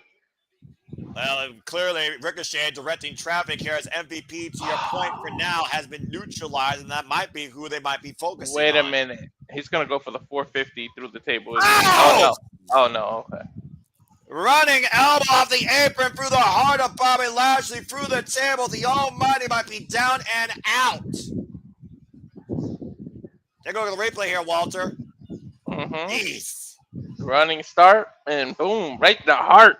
And Ricochet looking to blow a kiss when MVP fights Tomohiro Liona on the opposite side of the ring. Ricochet scouting Shelton Benjamin, possibly looking for double stomp. Gets out of the way, though. And Benjamin. Oh, and Tomohiro Liona drew in for the barricade by MVP. While Ricochet running knee strike, rock Shelton Benjamin, the standard of excellence. We're down to Ricochet and Shelton Benjamin inside the ring. Here's what happened off screen, by the way. Tona just drove MVP for that barricade. I was wondering what happened to MVP. They didn't show that. Oh! As the gates of agony just plant. Line of the match in hand. Cover on Benjamin. Kick out at 2. Good grief. How the hell did he kick out of that? It's a human car wreck. And stay tuned, folks. Again, special program note. Next week, Wednesday, is a 3-hour special Dynamite and Collision back-to-back go-home shows for AEW Wrestle Dream. There is no Collision on a separate day. It will follow Dynamite immediately. Live 3-hour special next week, Wednesday, Dynamite and Collision. That's a smart move, in my opinion, because that means you literally get everything set next week, Wednesday night. Unlike some places. Anyway, I'm not saying anything. I'm just being realistic here. Advanced booking, what a crazy concept. And Ricochet right now, what the hell? The shooting star press! Warps the table on the back of Benjamin. Doesn't crash through it, though. Oh! Ricochet's leg is caught. And MVP is caught in the wreckage of all of that, driving Tomohiro Liona through the table and through his own business associate in the process. I'm not Oh, sure no. that. Oh, it's just draped over the rope. I thought his leg was like caught. No, he got out of the way, because if he did, I guarantee you that leg would have been shattered. And right now you see Bishop Tomohiro Liona isolate MVP in the corner. After being driven through that barricade by Tomohiro Liona, Ricochet wearing out Bobby Lashley. I want to add, by the way, Bobby Lashley never took his shirt off. He is still in pretty much all suit except blazer. Hey, Ricochet, be careful with that chair, man. You came like this close to the audience face. Well, you know Daly's place does not have that much of a ringside area, Walter. Oh! Oh, somehow lands the apron. Oh, God! Dude, he did a rising knee on the apron. No rope, no nothing. Holy shit. How underappreciated is Shelton Benjamin for what he does in the ring? Seriously. Mm-hmm. The pure athleticism of this man. It's a 2-on-1 battle Ricochet, right too. now. Ricochet is super athletic, too. Well, yeah, but Ricochet, like you said, he also has age on his side. We're talking about the age of Shelton Benjamin and the experience level here. There's a combat to his feet, though, and Shelton Benjamin got clocked. And he's just trying to get his bearings on the ring ropes. Basically, the only thing keeping him on his feet. And Bobby Lashley down out, Tomohiro Liona bringing out more wood. If Shelton Benjamin goes for this table, though, they might have literally the hearse to get dead to rights. Ricochet hoisted up and over. Hard landing to the floor. Remember, there's a table set up in the corner. There's a table set up between the ring and the barricade. Bridge over troubled water, Walter. How close was Ricochet to going through it just now? Well, that's the opposite side of the ring. He went on the north side. The table's on the east side. And Benjamin with the waistlock German suplex release. Uh-oh. He's poised for something. Is he going to go for that T-bone or a spear? He's got that 3-point stance like he's a Minnesota Viking going for possibly a spear. Ricochet! I think Ricochet hit the bullet for his boy. Yeah, he sacrificed himself. Yeah, but again, was that smart? Now Ricochet hoisted up by Benjamin. Positive for a powerbomb and got with a chair. Oh! Was that to the back of his head or his shoulder? It might as well have been the whole back from that standpoint. Either way, blunt impact to the back of Benjamin saved Ricochet's hide. Bobby Lashley somehow still back on his feet on the outside, finding off Tomohiro Liona. What does it take to put down the Almighty? Bishop Kaun, though, scouting Benjamin. Spear by Bobby Lashley! Is that blood on the back of Lashley's shirt? You don't give a crap, probably. Ricochet flying in and gets speared! Man, he jump speared him, dude, out of his boots.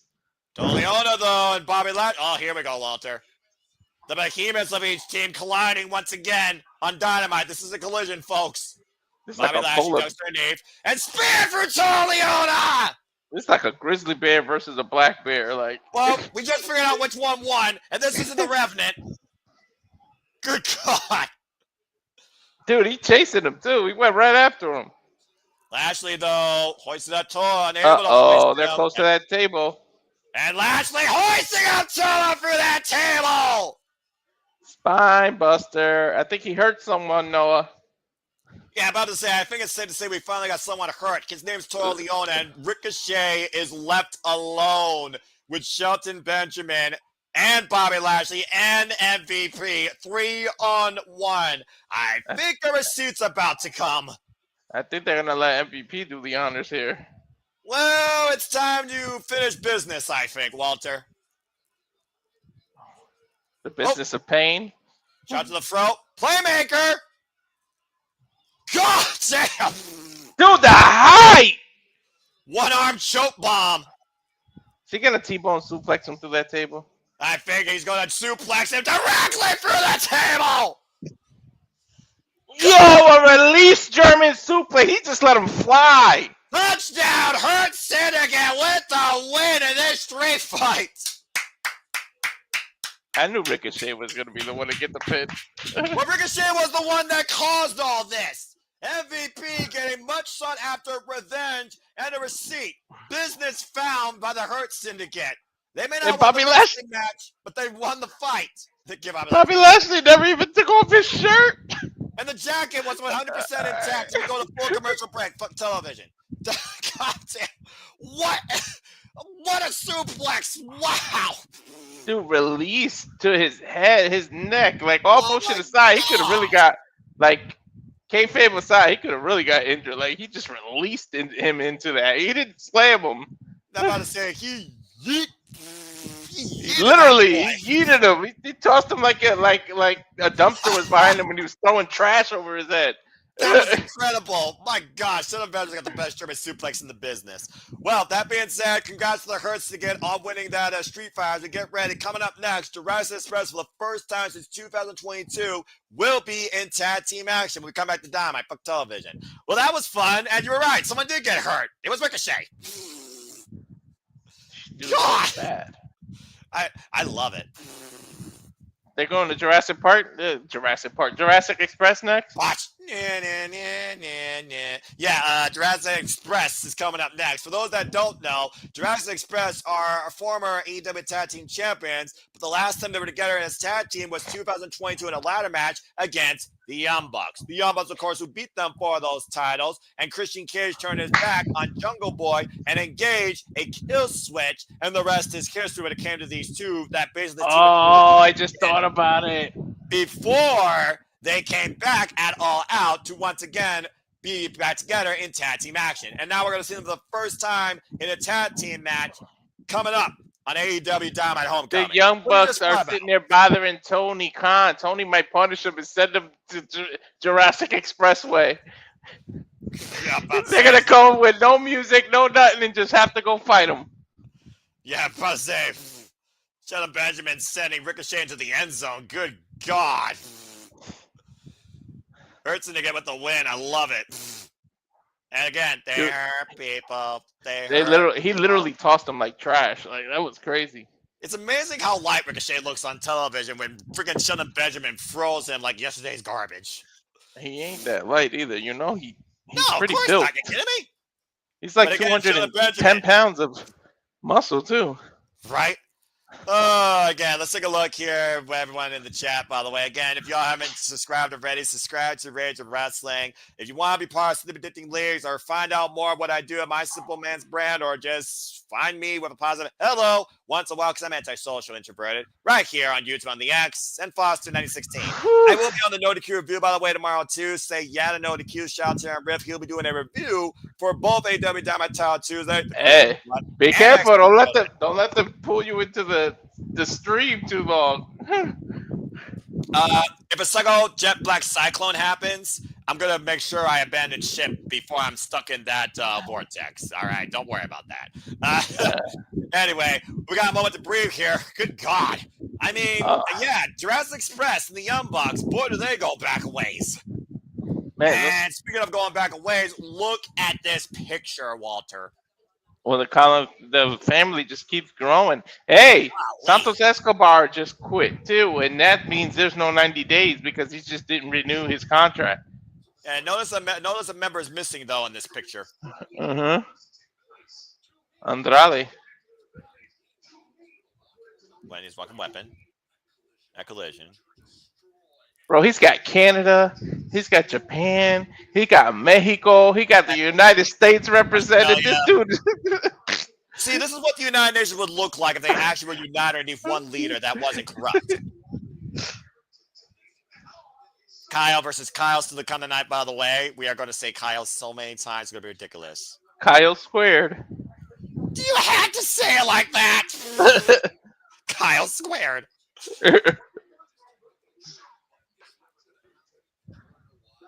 Why?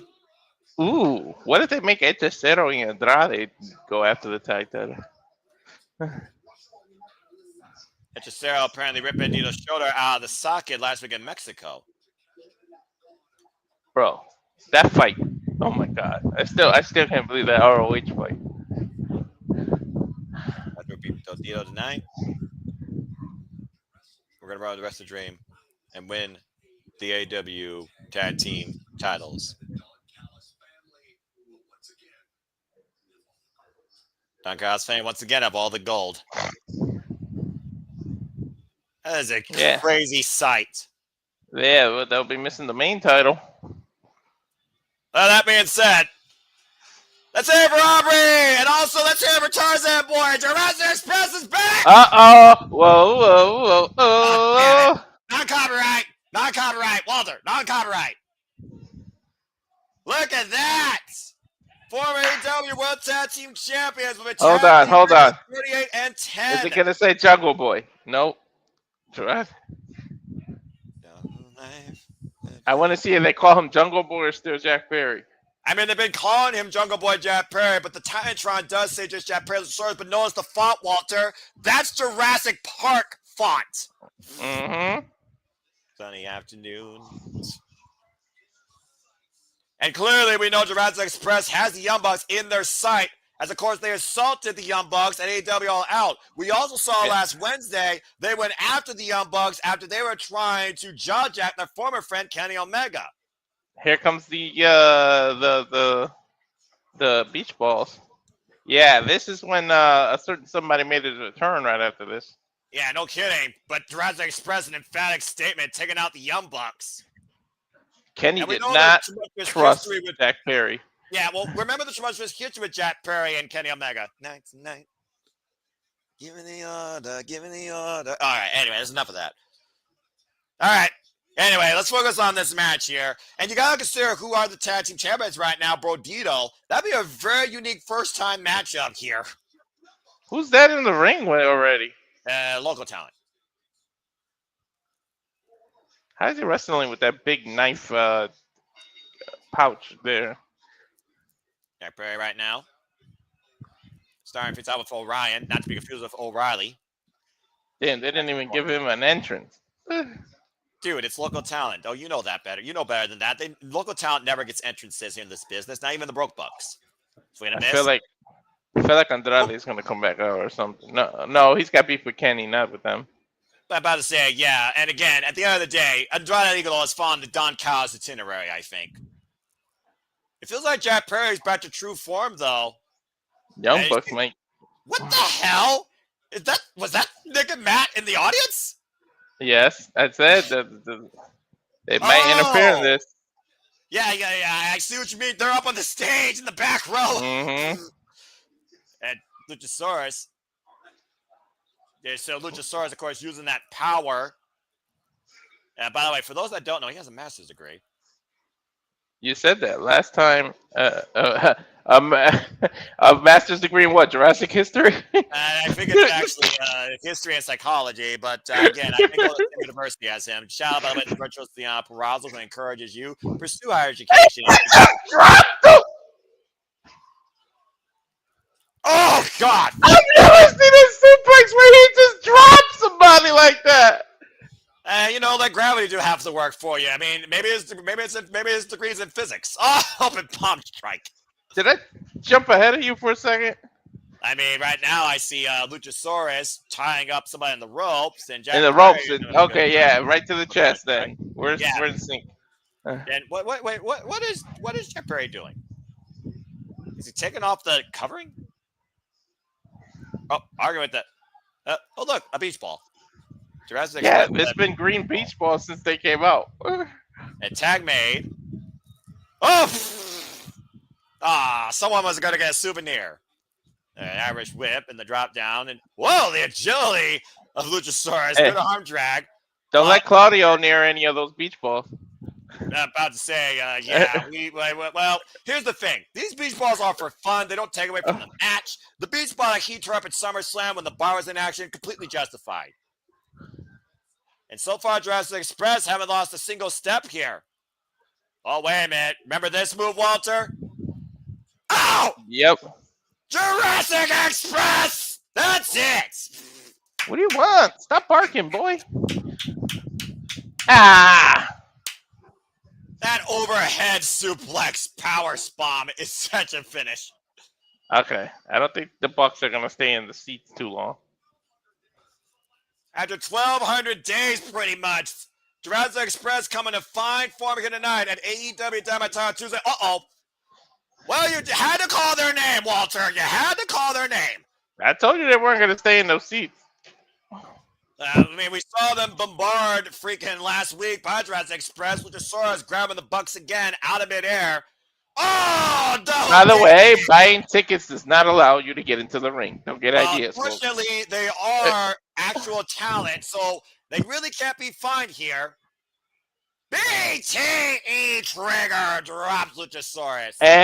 And you're right. They did not interfere with the match. They waited till after the bell, so you can't find them. Oh, the super kick party. The ironic thing, the last time we were here in Daly's place, Walter, it was Jack Perry that aligned with these two broke bucks and took out Tony Khan, where the Elite wanted to change the world and basically take over AEW. Oh, hey, hon. Hello, Leland. Tell Noah. Like the Bucks You and Noah, Jeopardy or Wheel of Fortune, whatever it is. Yeah, belly business.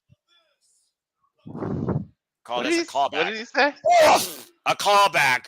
The microphone to the gut. Boy, how karma's a bitch. Are they going to challenge them? Why does he have a mic? Hey, looks like you got your answer, Walter. They just threw a challenge for Wrestle Dream. Jurassic Express versus the Young Bucks. But, oh no. Shit. Oh, shit. Oh, no. Nick Jackson up to the top rope. Outside driver on Jack Perry. Let's see if Tony lets the fight go on.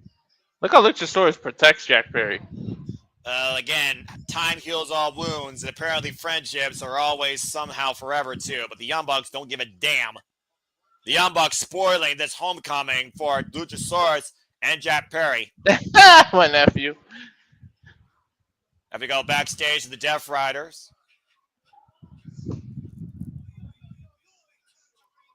Yo, Pac looks so different. Right? And it makes his ears bigger with that haircut. I'm sorry. Yeah, you're not wrong.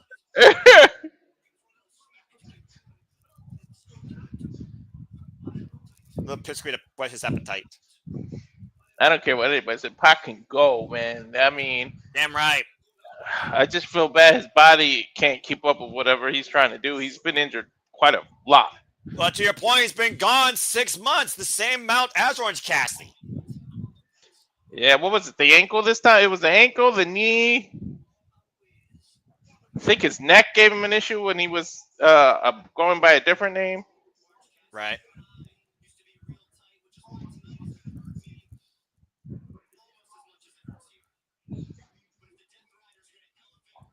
Ride or die. AEW. They got to trim the fat. Damn. Separate the winners from the losers.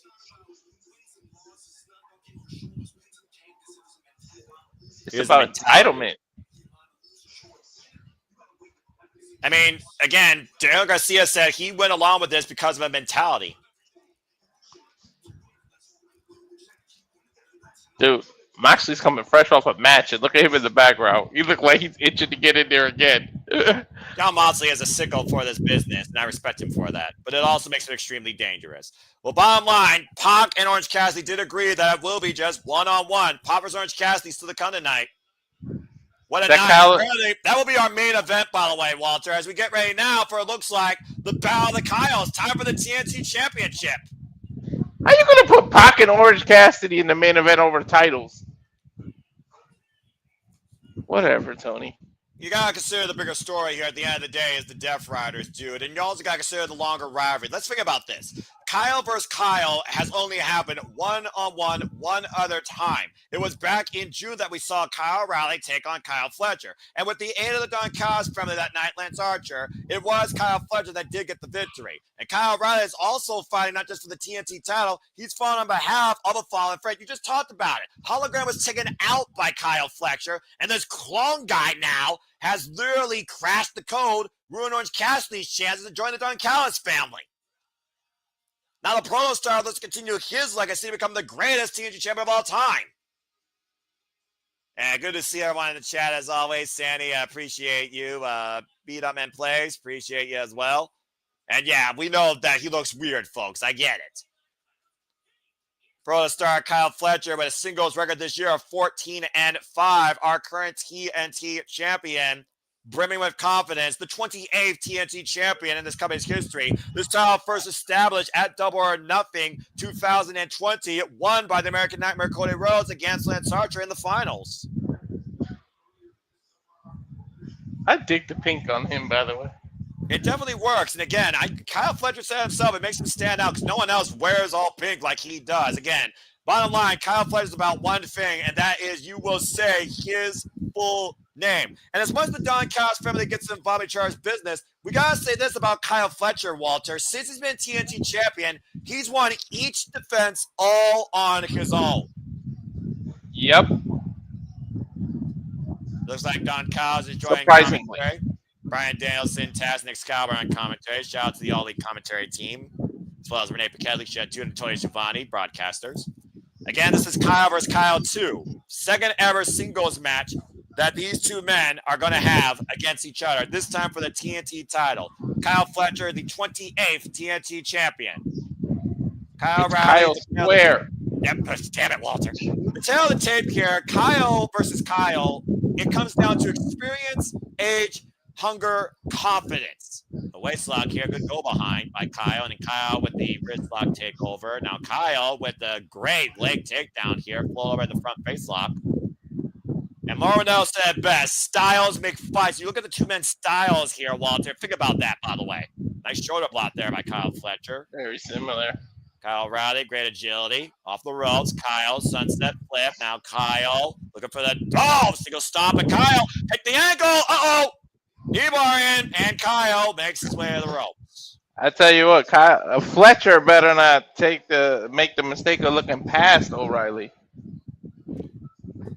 I don't think that Kyle is looking past Kyle here at all. I mean, you think about the fact that Kyle O'Reilly has not held any sort of gold. Think about this, Walter. Kyle O'Reilly has not held gold since 2019.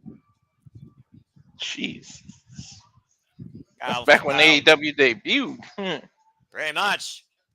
Kyle, of course, former Ring of Honor World Champion, PWG Champion, multiple-time NXT Tag Team and Ring of Honor Tag Team Champion. Kyle Fletcher, though, notorious, holding over 20 different tag team championships in his illustrious career, mostly alongside Mark Davis in various promotions, and is a former Ring of Honor World Television Champion.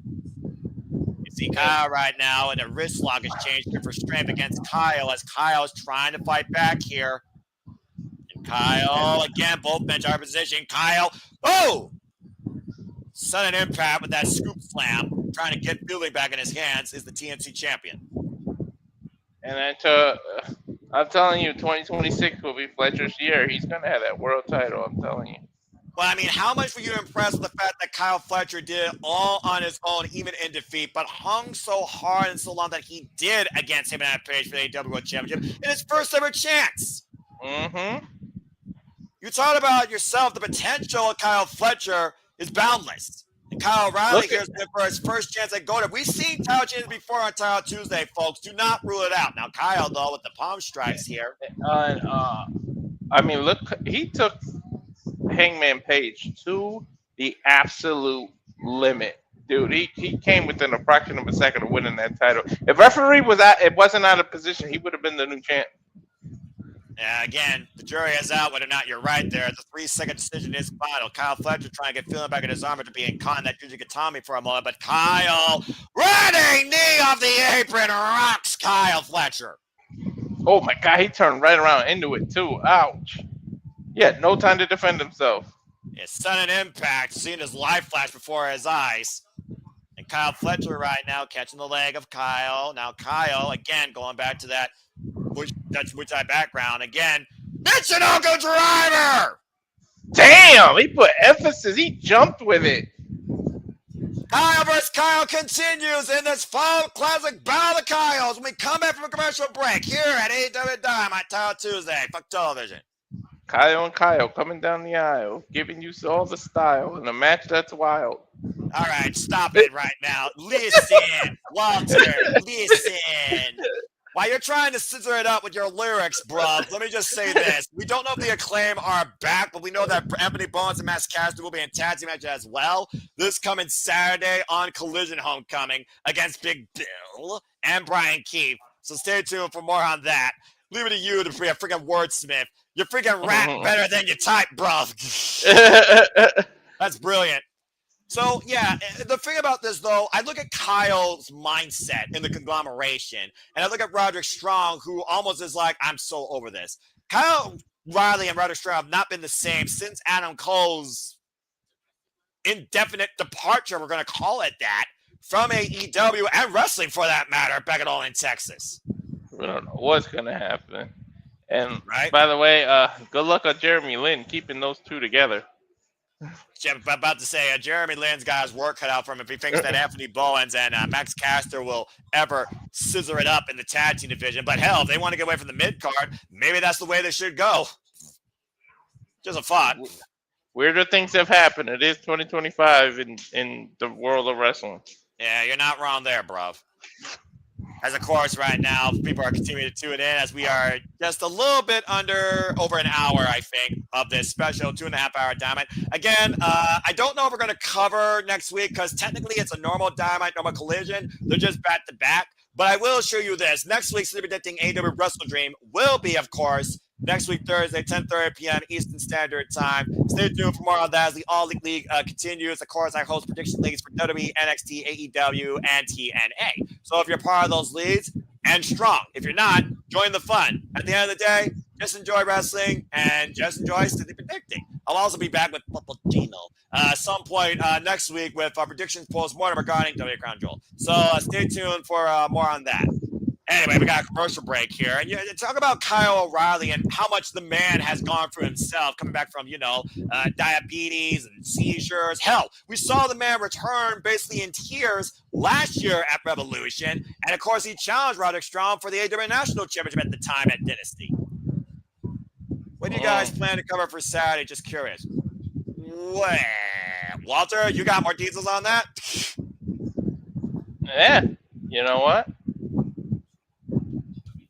How about we run the trailer since they're going on commercial? Nah, you know what? Next break, because I feel like it says we will be soon. Max, that's usually when they're about to come back. And I don't have that yet, so chances are I'm probably going to have that here in a moment. But as far as what we're covering Saturday, don't know yet fully. Am I covering one thing? Am I covering both things? I do know this. I'm covering Kyle versus Kyle right now for Free Paul Turner for the TNT Championship. We're back here at Jacksonville, Florida in Daly's place, capacity crowd on hand.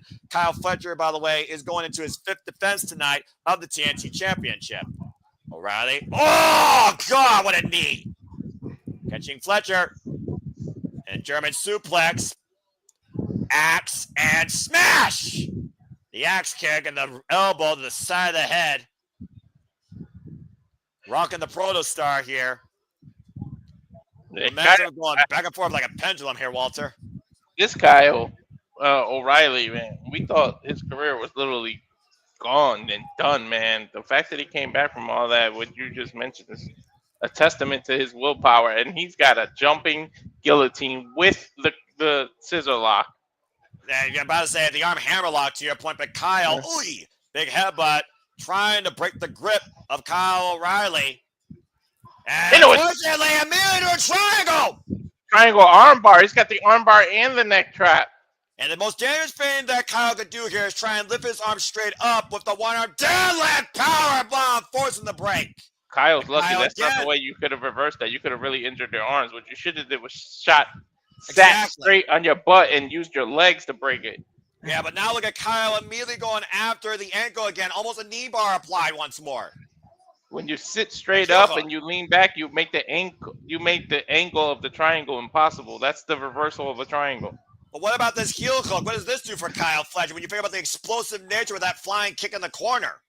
Yeah, I mean, you saw what Hangman tried to do.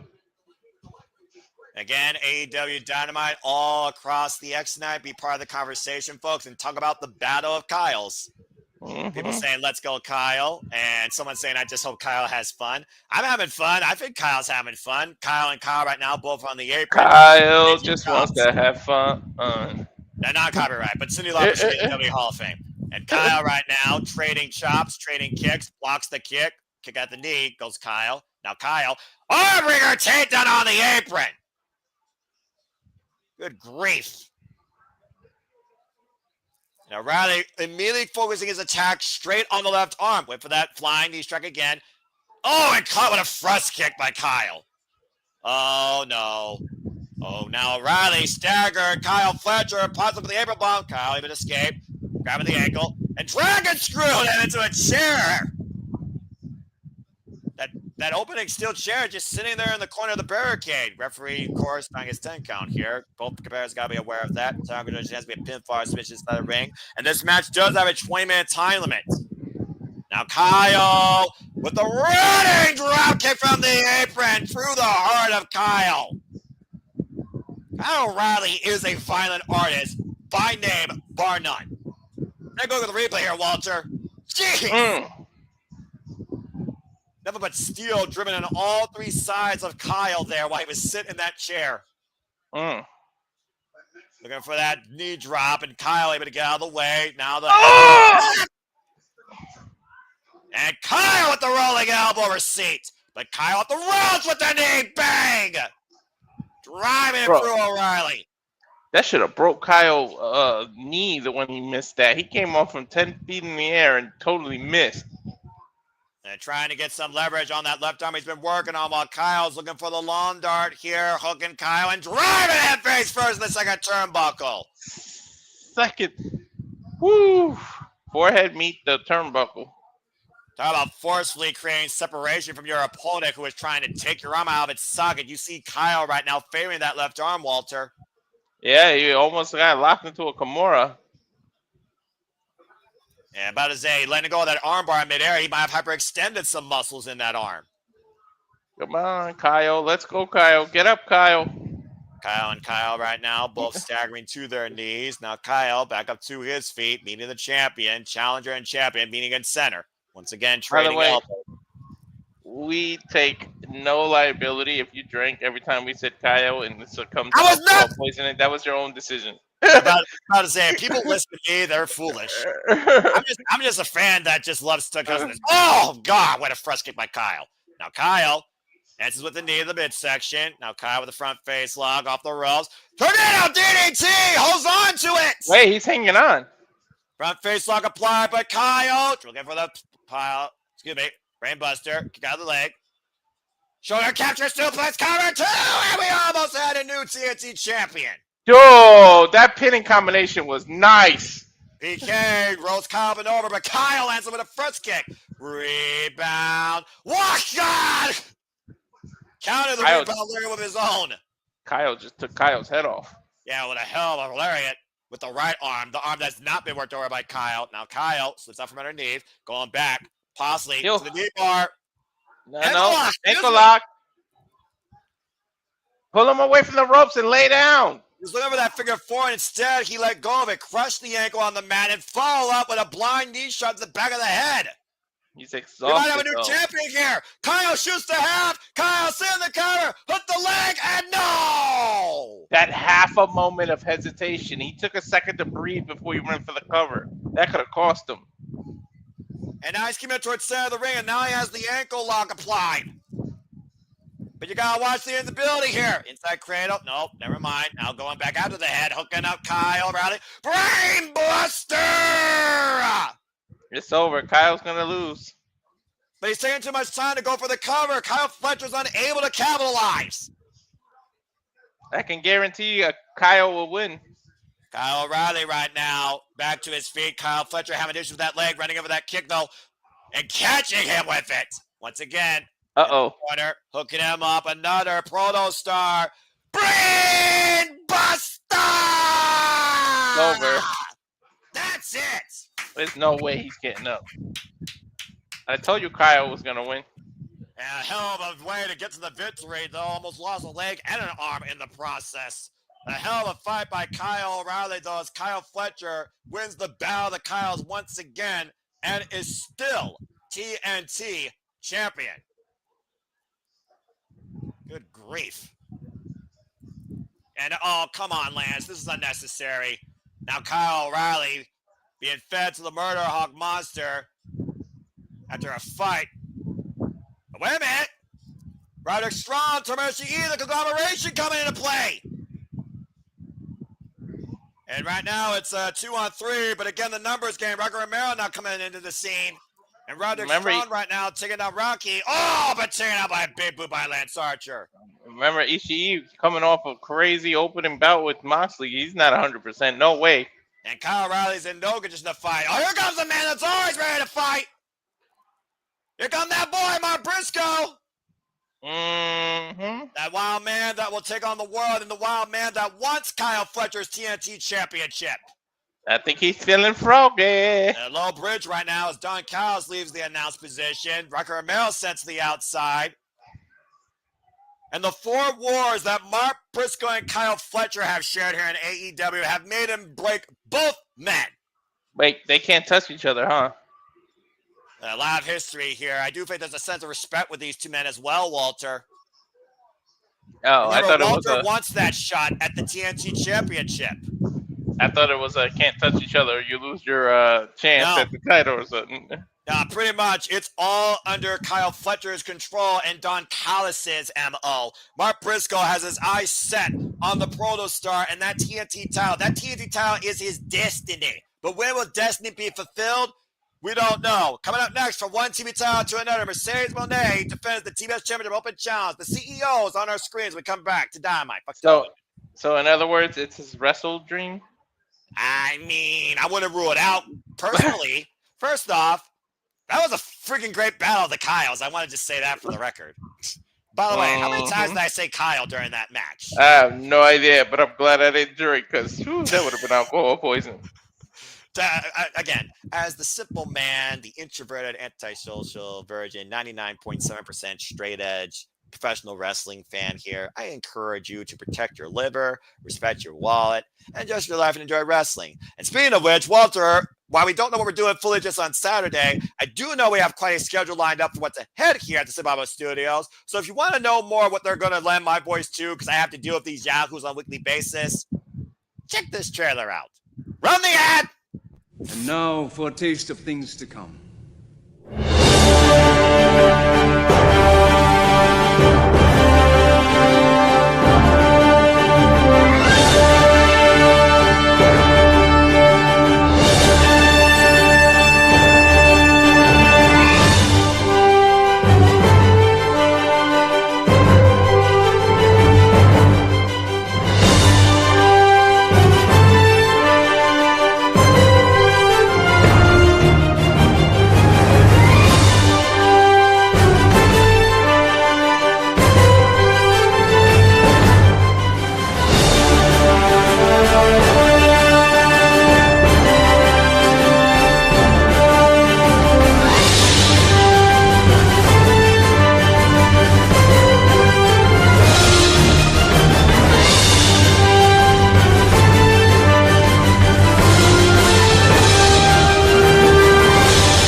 again, I always enjoy seeing Kyle fight Kyle. Anyway, here, as I said earlier, at the Simple Lava Studios, that trailer shows you we truly encompass, embrace, celebrate, engage, analyze, criticize, and react, and cover, and commentate to all the wrestling.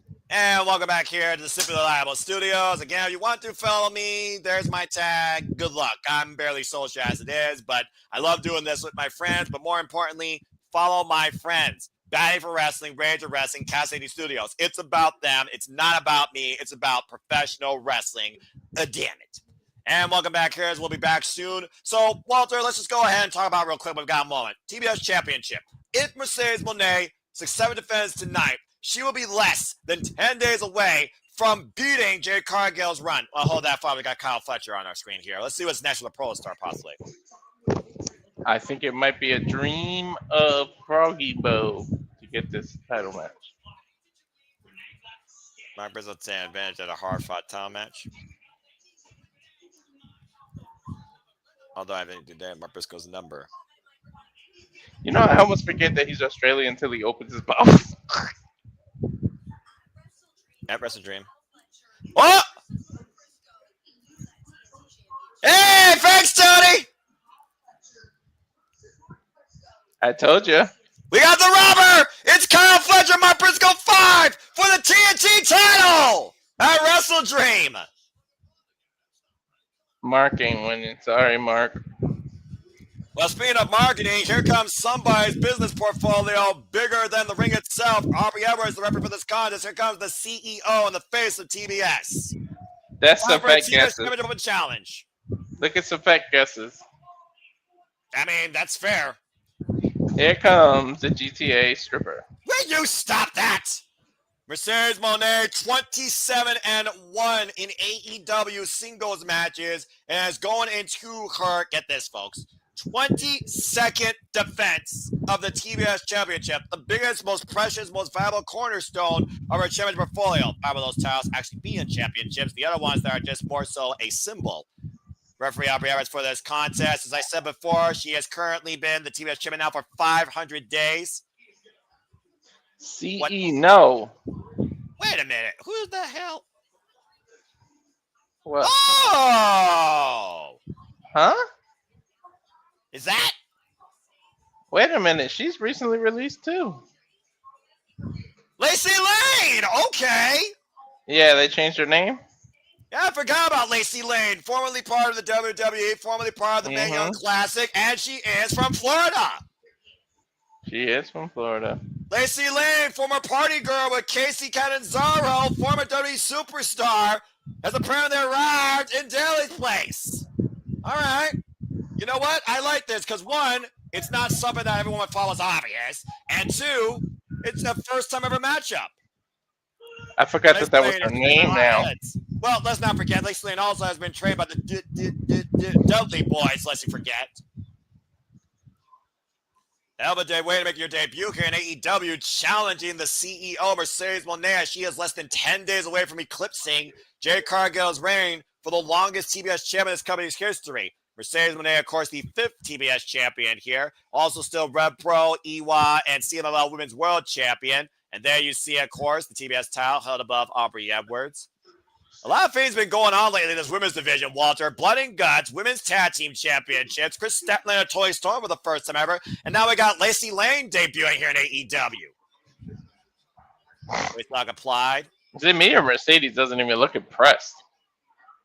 I mean, again, did she look for someone impressive or did she look for someone obvious? I wonder how much Lacey Lane and Mercedes Lane actually know each other. Seems like both have a similar attitude. Although I think one's more of a party girl and actually can party better than the other, and probably with a better budget. I'm pretty sure one can dance better than the other. Okay, that's neither here nor there. Oh, and apparently can whip that hair. And whip her hair back and forth. Okay, non-copyright. Now Lacey, crucifix, and got a 1 count. Again, all it takes is 3 seconds. Champion, up and over. You think about the people that the Mercedes Mone has beaten, though, not only from AEW, but also from outside AEW. Persephone, Bozilla, Alex Windsor, Nina Shirakawa. They're getting 1 count. They're not even getting 2s. If nothing else, you're trying to wear down your opponent. So far, the only one that's been getting covers has been the challenger. Athena, a roll up, push off. Nice drop kick off the bottom rope here. Now Mercedes Moné, here's a cover by Lacey, gets a 1 count here. I like the fact that Lacey is constantly being on the champion here. Staying on the attack. Is she mocking her dad? What? I mean, again, you said which one could dance better. The jury is out. I mean, she is a party girl. Let's not forget. If it was a private, she'd party with Party Rock. Hey, man. Look at the TikTok videos with her and Damian Priest. TikTok is one of the worst things this generation. I stand by that. I've never downloaded that app nor had any reason to. Up and over. Good agility being shown here. Cazadora rolled through. I thought she was going for a double stomp. Oh! No, what she a must kick like to a start the side head. kick. Lacey Lane just laying it in on Mercedes Moné. And now Lacey Lane grabbing the CEO. Mercedes, though, back. Oh, a new strike. Mercedes, of course, coming off that great defense against Odds Windsor back in Philly most recently. What the hell are they doing? I don't know, but this is dangerous. Look at Uh-oh. whatever that was. Oh, a stunner. Ow. Well, the rope, by the way, rope assist top rope, and now, heat sinker! Drives Mercedes down the mat! We might have a new champion! Cover! Oh, the foot on the rope. She hit her with the freaking heat seeker. And this TBS Championship match continues on TBS if you're watching it there in picture, otherwise full commercial. Fuck television. I got a full commercial. Well, of course, we're on HBO Max. So, again, I just want to put it out there, though. Jade Cargill, of course, the inaugural champion, 510 days. Champions that follow, of course, Chris Statlander, Julia Hart, Willow Nightingale. Mercedes Moné, of course, been champion since Double or Nothing last year, beating Willow, going into her 22nd defense. You can talk about the care, you can talk about the obnoxious nature, you can talk about her wallet being bigger than her body, but you can't argue bell to bell in ring. She has been one hell of a competitor. Even you said that, Walter. Mm-hmm. And to Wesley's point, that's the name I was thinking of. Again, fuck WWE names. Cannon Carter, though. You're absolutely correct. I couldn't even think of her name until he said that either. That's why I just said for WWE talent.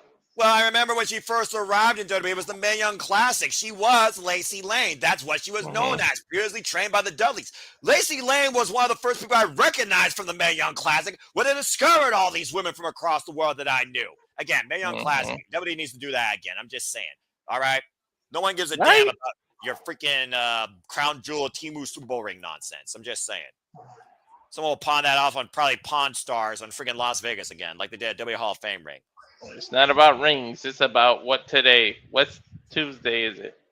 It's Taco Tuesday sometimes. I had a taco truck at work, but also it is AEW Dynamite Title Tuesday, and I'm fucking loving this show. And again, it's about titles.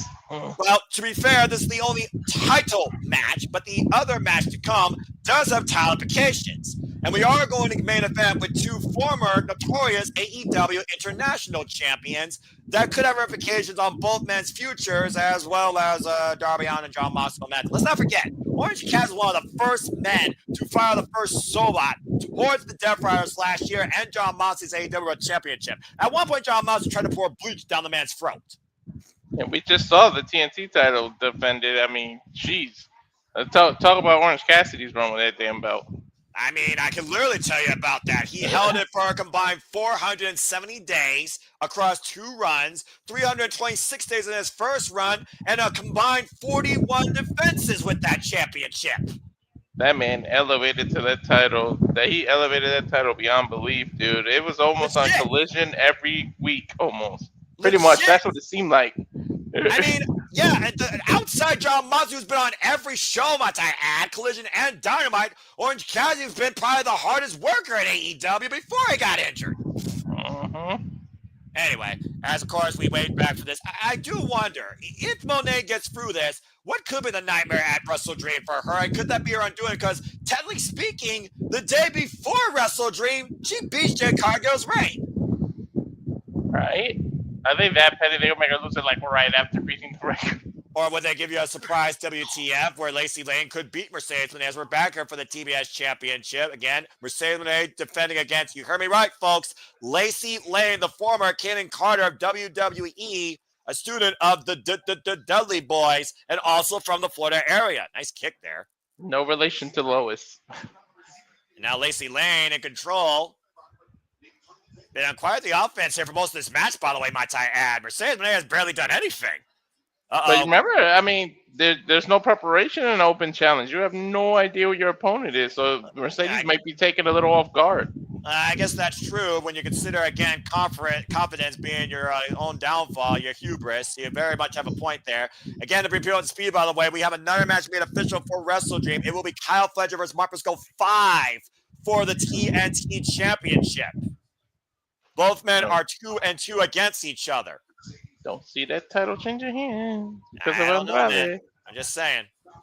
The foot stomp and Lacey Lane instead getting the boots up the midsection of Mercedes Moné. Wasting a little bit too much time there was the CEO looking for the Miura in the corner. Lacey Lane able to scout it, now following up. And They like traffic in the bottom corner. That might be the reason that Tony signed Andrade back. That cover, we might have an upset here off that running boot the side of the kick. It's a 2 count. Well, I mean, yeah, Hispanic Heritage Month, of course, a major deal, but also, for all we know, Andrade just wanted to be like, adios. Rising knee strike, code breaker. Once again, attacking with authority is the CEO. Sunset flip power bomb in the corner. Lacey Lane as her head is the top turnbuckle. Not sure how much she got out of it, but that was a hard whiplash. She also hurt her own tailbone doing that. And Mercedes Moné looking to double knees again, and Lacey Lane able to scout it. The Meteor had nowhere to land. You're talking about, again, the unpreparedness of the champion, but I guess this is what the challenge she wanted here. And now it's a big opening here for Lacey Lane. Off the rope, the leg drop. Damn, springboard leg drop. And again, hammerlock in the arm. Hammerlock Mercedes Moné. What the hell? Oh! Whoa, looks like a Sister Abigail. Back press too! Oh!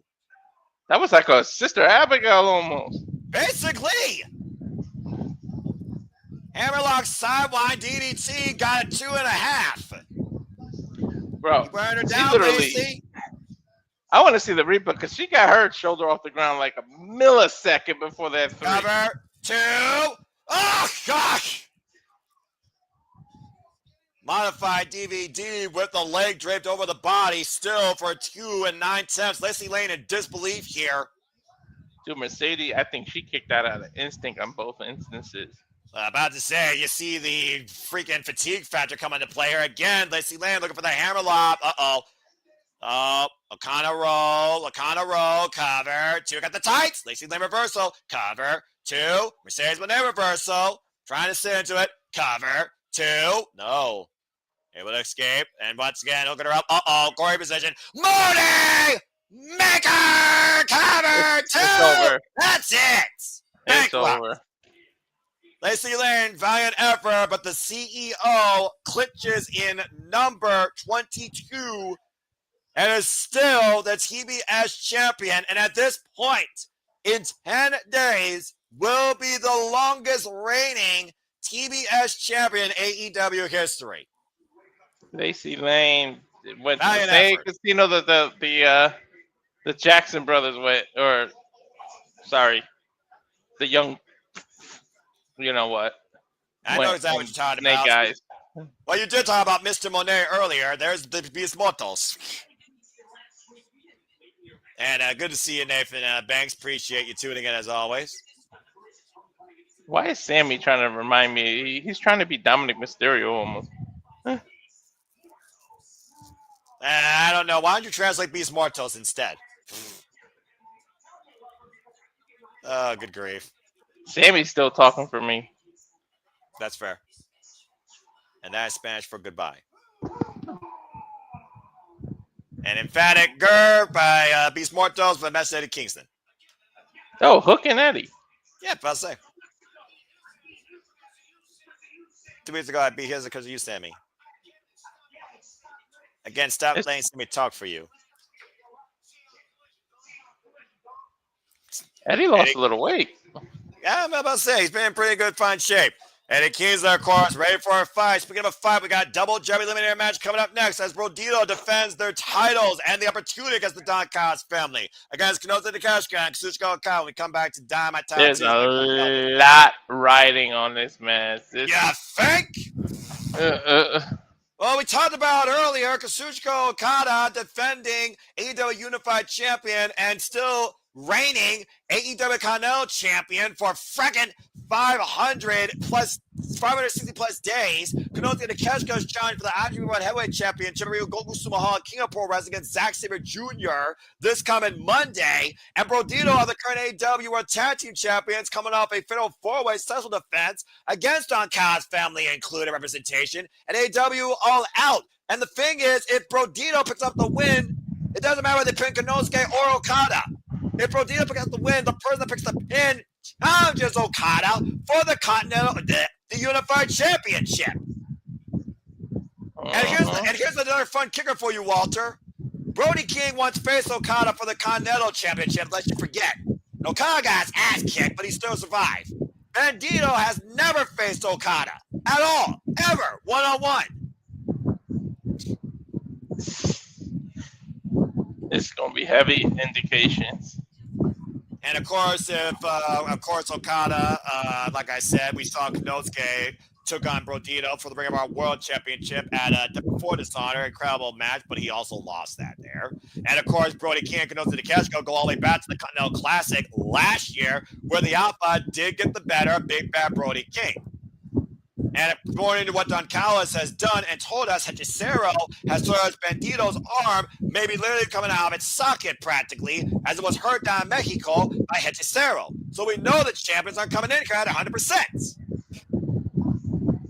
Let's see if Okada makes somebody his beach. Beach. Okada, son of a bitch. Good grief. I'm not gonna lie though, I love the idea of Okada and Bandido one-on-one. Oh, that's awesome. You just reminded me of something. I need to cancel my honor club. You brought up Bandido and ROH, so I was like, oh yeah, I forgot I had the free month because of Tony Khan. Thank you, but I need to end it before it charges me at the end of this month. Well, at least it's only $10, and it's actually worth the $10 versus Well, I'm not going there, but I am going to say that when I talk about women, if you are a fan of Honor Club or you're not a fan of Honor Club, you might want to be. Alex Minza is challenging Saray for the IWGP Women's World Championship tomorrow on Honor Club. Excuse me, botch. Thursday on Honor Club. I'm watching that shit. I could watch it. I got until October 29th. So. Okay, well there you go. So you're absolutely covered. So again, the women's division AEW. I mean, between the trios warfare, mixed trios warfare, blood and guts, the World Championship, the TBS Championship, the IWGP Women's Champion now, mix it up and bring up honor. It's ridiculous. And of course, we have women tag team championships now in play, and we don't even know any of the participants yet in what I imagine is going to be the tournament. And then we have our women's pure tournaments happening right now too. It's crazy. Mm-hmm. Have to come back here to AEW Dynamite Tuesday and get ready for our next match. And our next tag team match has a lot of implications, as you pointed out. Dude, this isn't... I know this is a college family, but this isn't as rock solid as you think with these two. Well, again, can 1A and 1B actually exist in the same family? As we're looking at the 2025 G1 Climax Tournament Champion, and of course, Rainmaker!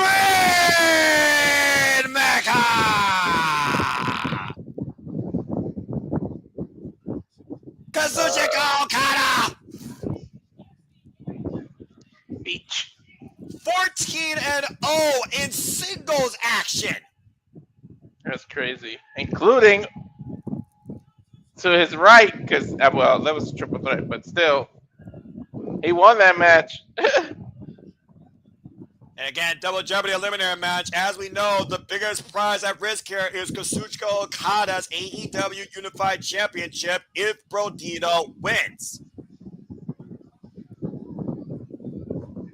And of course, Kazuchika Okada, to your point, beat his greatest rival, Kenny Omega, to unify the International and Continental Championships. But to your point as well, Konosuke Takeshita and Kazuchika Okada have never faced each other one-on-one. They've only had 2 chances against one another, back-to-back years at All Out.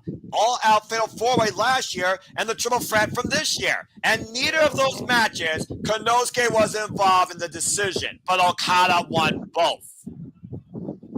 I can't wait. They're gonna give us the one-on-one. I guarantee you. That Slow dude, build, brother. Let it cook. build, let it cook, let it cook. Just say right now, if it's at Wrestle Kingdom, I got my main event. And you see, of course, Brodido coming out, still AEW Tag Team Champions after defending those successfully not only at All Out, but against the Gates of Agony following All Out. They're 7-1-1 as a team. Yeah, they have been quite a dominant force to be reckoned with, even before grabbing the championships. Of course, they won the championships back in AEW Forbidden Door.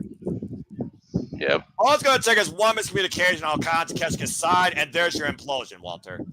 I never thought that the Hurt Business was losing that belt, and then here comes the most random team, and they come together.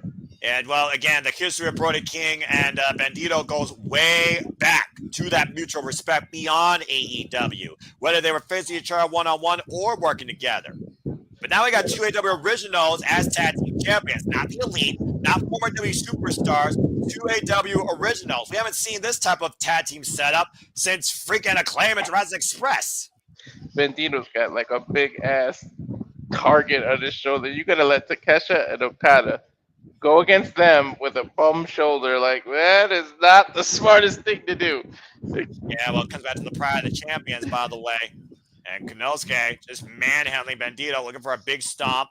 Of course, you can't count out Bandido because Bandido did beat Konosuke one-on-one, as we talked about, before Dishonor, successfully retained his World Championship. The agility here of both these men. Cazadora lift. Bandido, counter arm drag. Oh! God! You take that shoulder out, though. You take away that slingshot, that rebound slingshot German.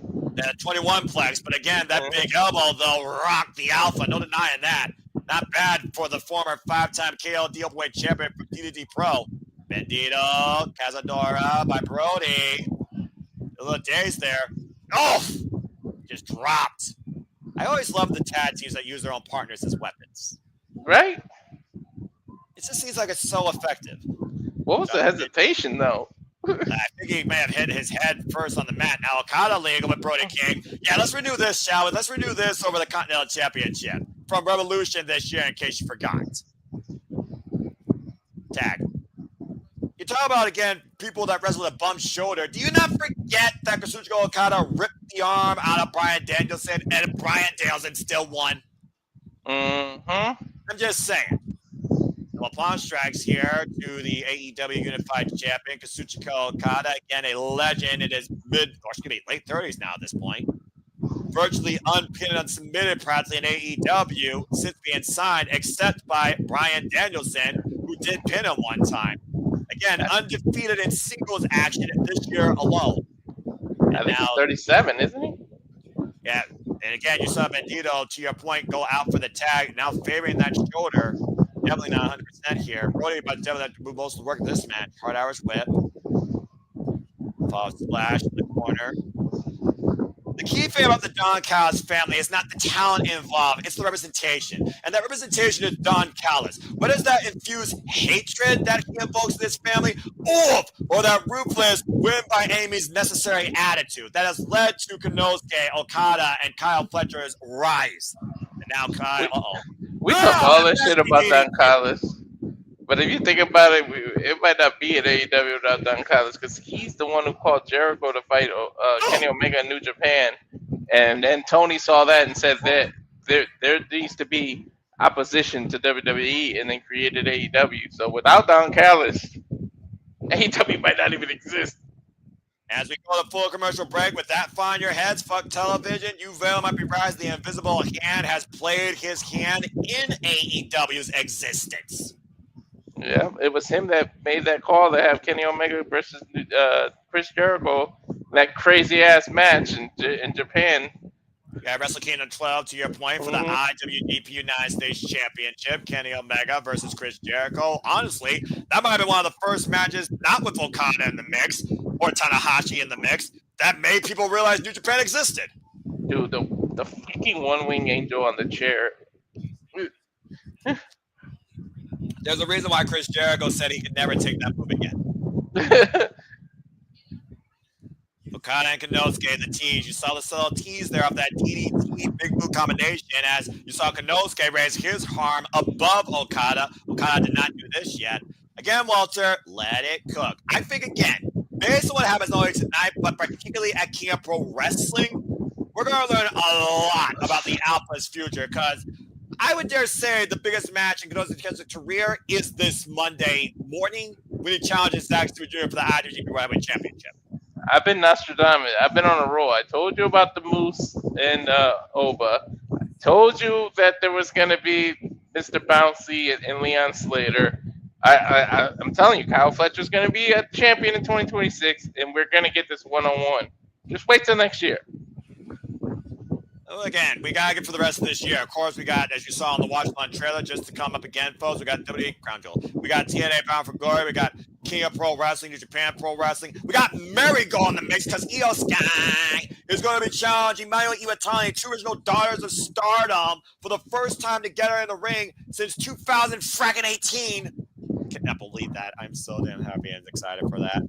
And then, of course, we have AEW Wrestle Dream. We know that we got Timeless Toy Storm challenging Chris Statler for the AEW Women's World Championship. We got Hangman Page versus Samoa Joe for the AEW Men's World Championship. And now we got Kyle Fletcher versus Mark Briscoe 5. The Rubbers, both men are 2-2 for the TNT Championship. It's a hell of a card already, and that's just 3 matches. It's going to be nuts. Well, AEW, when it comes to pay-per-view, they're not only worth the price, they don't miss. And they also have a much better service. They're probably still going to have a couple more matches that they're going to add to the pre-show. They're going to add, you know how Tony is. Who wants to watch a bunch of dumbass people talk? We're here to watch wrestling, right? That's why you watch the countdown. That's why you listen to a podcast. This is why you listen to us for No DQ for previews. Well, maybe more us, because I think No DQ doesn't put too much fun in AEW. Then again, that probably proves why I'm the leader of the All Elite League. So, again, I mean that with all due love, but I'm just going to call as it is, all right? Because, again, I hold no punches. Anyway, as we'll be back here soon, let me go ahead and bring down the mood. Have you ever thought about what life is like? Nothing more but I'm not going to do Bob Ross tonight. I'm not doing that. You know, I never watched Bob Ross videos, by the way. AEW Dynamite title Tuesday! Back here with Okada and Konosuke against Brodido as Konosuke just dropped Brody with a big elbow. Konosuke going to catch Kazuchika Okada again, and Brodido wins. The winning man will get a shot at Kazuchika Okada's AEW Unified Championship. If Konosuke or Okada wins, then the Don Callis family gets a shot at the AEW Tag Team Championship. Bandido is not 100%, by the way, after Hezusero destroyed his elbow. Vicious backdrop. Oh, it's his elbow. I said shoulder. Oops. Yeah, it's just, well, I mean, it goes all the way to the elbow, to your point, because, again, Hezusero, the Alchemist, tried to pull that arm out of its socket. And the Irish whip. And right now, Brody King wiping out Okada and Konosuke. That was a crazy double clothesline out of that corner. I kind of want to see Brody King now in a triple threat with Konosuke and Okada. Oh, my God. Don't. Tag. And now Bandido goes bring up the top rope, sits down on Okada, and now the cover to whoa! Oh no! Did he hit Okada? He literally put Okada on the side of the head. Oh. Yeah, about to say, is Okada going to think that was a miscommunication? The corner, tornado. High cross body, Ring of Honor World Champion. Now hooking up Okada for the backslide, the cover. 2. Ooh. Referee brings it to the 2 count. Crucifix now, cover. 2. No. Ooh, get to the midsection. You were going to say, Bandido didn't give Okada a chance to even freaking realize what happened, I don't think. The power of Bandido, giving him enough time to think there with the overhead suplex cover. 2, and Konosuke saves the matchup. That might make up the miscommunication. Like, do you think that Konosuke wants to be a tag team champion, let alone wants to be involved in a win with Okada? No. His ego ain't going. He wants to unify the world of pro wrestling. He wants to do it on his own. Gazo bomb, knee strike, side of the head. Cover 2, and Konosuke pushed Bandido on the pile. Damn. Yo, if he didn't push him, it would have gonna be over. Yeah, no kidding. And imagine Okada, the one with the championship, is the one that gets pinned. Is he dragging him to force the tag? And Konosuke is saying he's going to do this all on his own. Again, live Jacksonville, Florida here. AEW Dynamite title Tuesday. Double Jeopardy implications here in this matchup. Konosuke double booted by Brodido. I wish I spoke Japanese because he yelled something at Okada. Yeah, I'm about to say. I'm sure it involves the word baka. In the corner. And Bandido right now. With the wind up. Blocks the shot. Now watch Brody pushed off and what God! Yo, he was going to chop the shit out of Bandido. Instead, freaking Konosuke got black hole slammed. Now Bandido barking here. And what's Bandido thinking now? Fired up. And we've seen this before. Walter. Okada. Oh, and again, hyperextending that arm across the top rope. Bandido now. And what the hell? No way. No way. No way. No way. Are you kidding? What the hell? Wheelbarrow suplex. There's no way he's gonna hit him with that. Holy shit! Thunderbomb cover! Oh, fuck it. Immediately separates before I can even count it. So shut up, Walter. And shut up, JJ, if you're watching. That proves that Konosuke's not the best Blue Thunderbomb in the business. He just fucking Blue Thunderbomb Brody King. Yeah. Fuck the Blue Thunderbomb. That rolling German that he did before that. How the hell did he pick his big ass up? That wheelbarrow suplex to your point. Meanwhile, the knee strike to Bandido. Now Konosuke hoisting up Bandido. Raging. Wait a minute. Inside cradle. Inside cradle too. Oh. Kick out. Okada, though, hooking up Bandido in the ropes. And Konosuke. Oh, no. He hit Okada. And the schoolboy run by Bandido. Kick out at two. Big elbow. Now, all right, that's twice he hit Okada. Yeah, meanwhile, tilt-a-whirl, Argentine, backbreaker position. The Ring of Honor champion's got, X-knee! X-knee! It's over. He's going to go for the 21. And the dude looking to show his hand. Can Bandido find his way to the jackpot and hit on the out of the 21? No, the shoulder. Again, the shoulder. He busted. Again, you're not going to do a suplex with a bad shoulder, Walter. Meanwhile, Poison Rana! Damn. Uh-oh.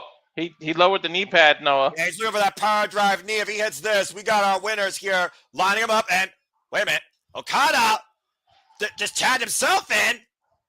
And and now the knee strike to Brody. Meanwhile, Rainmaker! Cover 2! Don Callis family has an AEW title shot! Oh, shit. I thought it was going to be a miscommunication that they tagged themselves in.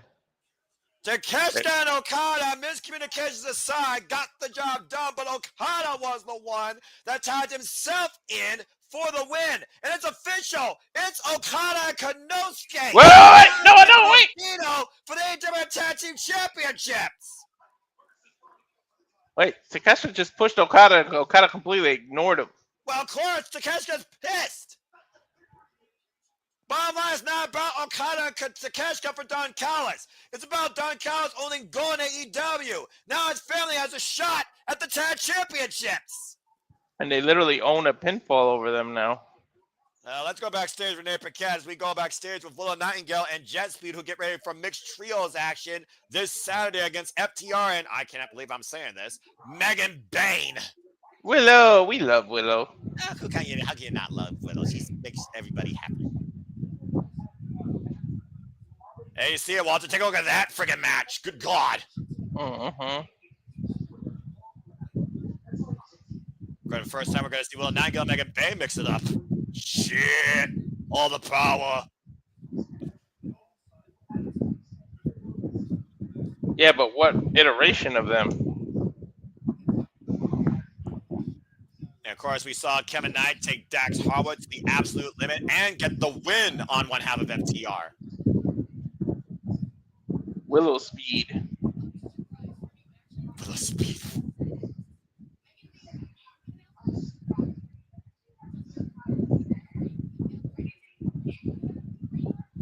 Megan Bain is a big woman. Woo!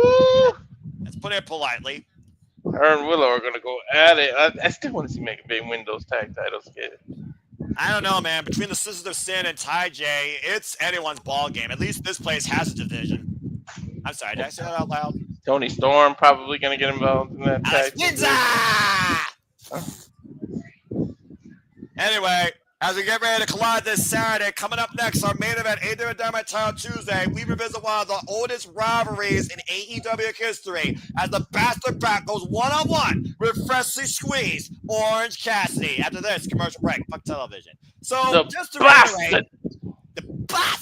reiterate, Walter, Okada Konosuke? Oh, dude, why? Okada completely ignored him. Takeshita wanted a confrontation right then and there. Yeah, I'm going to say this right now. I have zero confidence in Okada Konosuke winning the titles, coexistence or not, Don Callis or not. There is no way in hell Konosuke wants to be champion with Okada. No way. They're not necessarily the two that are going to... I think the Don Callis family can put whatever duel they want.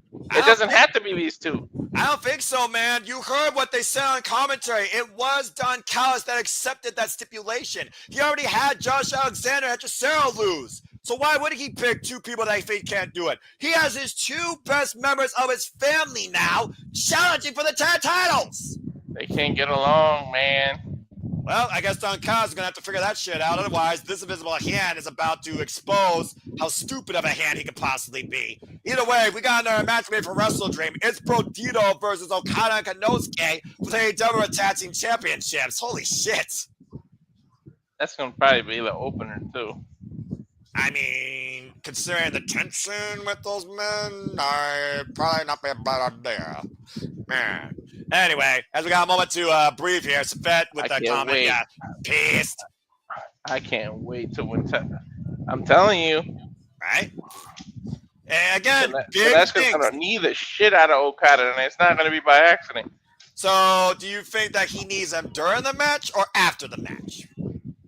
Either or, I'm not sure. They're gonna bump each other. It's gonna cost the match. He's gonna watch him get pinned, let him get pinned, and then boom, after the aftermath. Well, again, we'll see what happens October 18th when we cover Wrestle Dream. Again, so much that and so much more to come here at Zimbabwe Studios, as you saw earlier. As we get ready for our main event, let's just go ahead and recap everything that we saw tonight so people are aware. We saw Jon Moxley, Ishii have a hell of a fight, and it was Jon Moxley that got the better of Ishii, incapacitating the Stone Pit Bull. Couldn't pin the man. He had to stop his heart to a degree because his will went and quit. And we'll see soon enough if Jon Moxley or Darby Allin say I quit at Wrestle Dream. We also, of course, saw the Hurts to get some business payback on the demand at the expense of Ricochet, as MVP was able to beat Ricochet in a fight. That was ridiculous. I have no idea how that match is going to end because neither one of them are going to say I quit. I'm scared to think what they're going to do to each other to force someone to say I quit because, yeah. This has to be the end game, legit. Anyway, we'll talk more about that later instead of predicting. We saw Kyle versus Kyle as Kyle Fletcher defended the TNT Championship successfully against Kyle O'Reilly. Very hard-fought match. And we now know it will be Mark Briscoe versus Kyle Fletcher 5 at Wrestle Dream for the TNT title. We also saw Mercedes Moné Open Challenge answered by Lacey Lane. A brilliant effort, but lost, as Mercedes Moné will eclipse Jade Cargill's reign in 10 days. A day before Wrestle Dream, it's the longest reigning TV champion in this company's history. Jurassic Express has been challenged now by the Young Bucks for a tag team match at Wrestle Dream. And we just saw Brodido lose to Konosuke Kazuchika Okada, who will now challenge them for the AEW Tag Team Championships. As we go backstage to Stoke and FTR. If that's Lacey Lane's debut, she's got a hell of a future in AEW. Well, I mean, hey, we've seen it before. The greatest tag team alive today. You know, I don't agree with Daly, Mr. Hathaway there too often, but there's no denying what this team has meant. FTR really are the standard right now. Yeah, that's fair.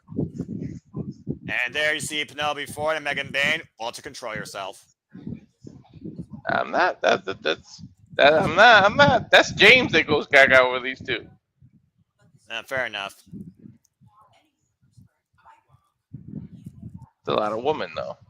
Here's an Arbuck. You don't stand a chance.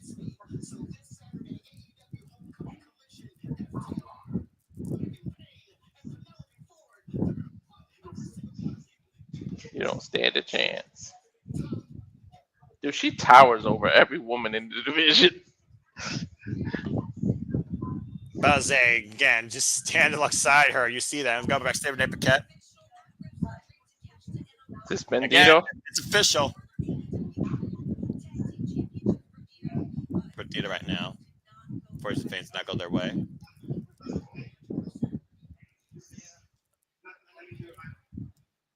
That's a true team. No excuses. Yeah.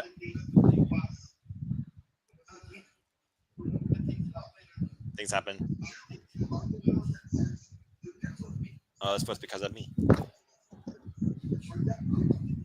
Hey, does Okada get an ROH title match? Never gonna stop fighting.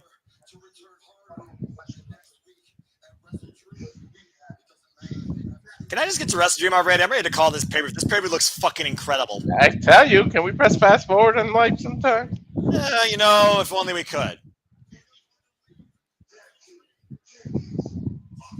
There's no way they're losing the title. These two guys, I would be they're not going to get along. I would be shocked if they lost. But we also know Don Callis' family does have the number. So again, Walter, anything could happen. Whatever.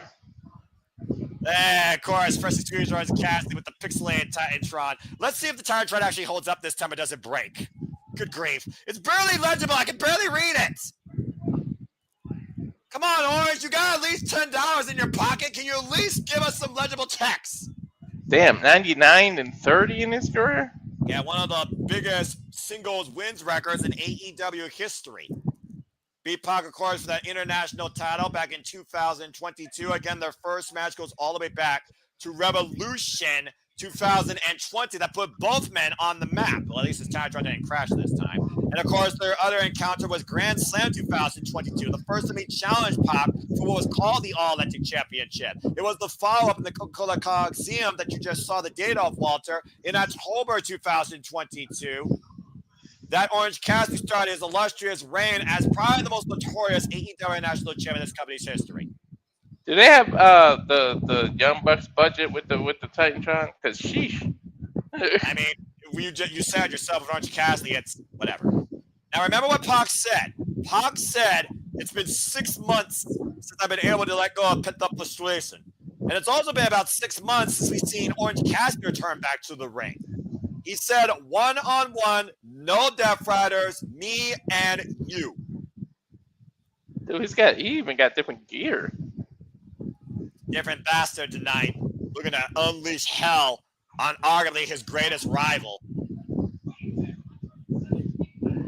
think about how many times these two have faced each other. At one point, it went to a no contest because Orange Cassidy nearly got concussed. Previously here at Daly's place in Double or Nothing, ironically enough, Double or Nothing 2021, it was Pac, Orange Cassidy, and Kenny Omega for the AEW World Championship in a triple threat match. Look at that. Due to injury, he's only got a 6-2 record in the whole year. And considering he was previously an AEW Trios champion, that of course, when Death Rider falls and no one has to rise, it's what happens. You ride or die on this ride. Oh, man. That dude's got a serious look. You said it yourself, 6 months of frustration. How would you feel when you literally were involved in a match 1 week ahead of surgery and you got preemptively taken out? Mm-hmm. You said yourself, Pac is one of the most dangerous complete athletes in that ring. Dude, he's built like a damn powerhouse. If he was taller, he'll give Bobby Lashley a run for his money.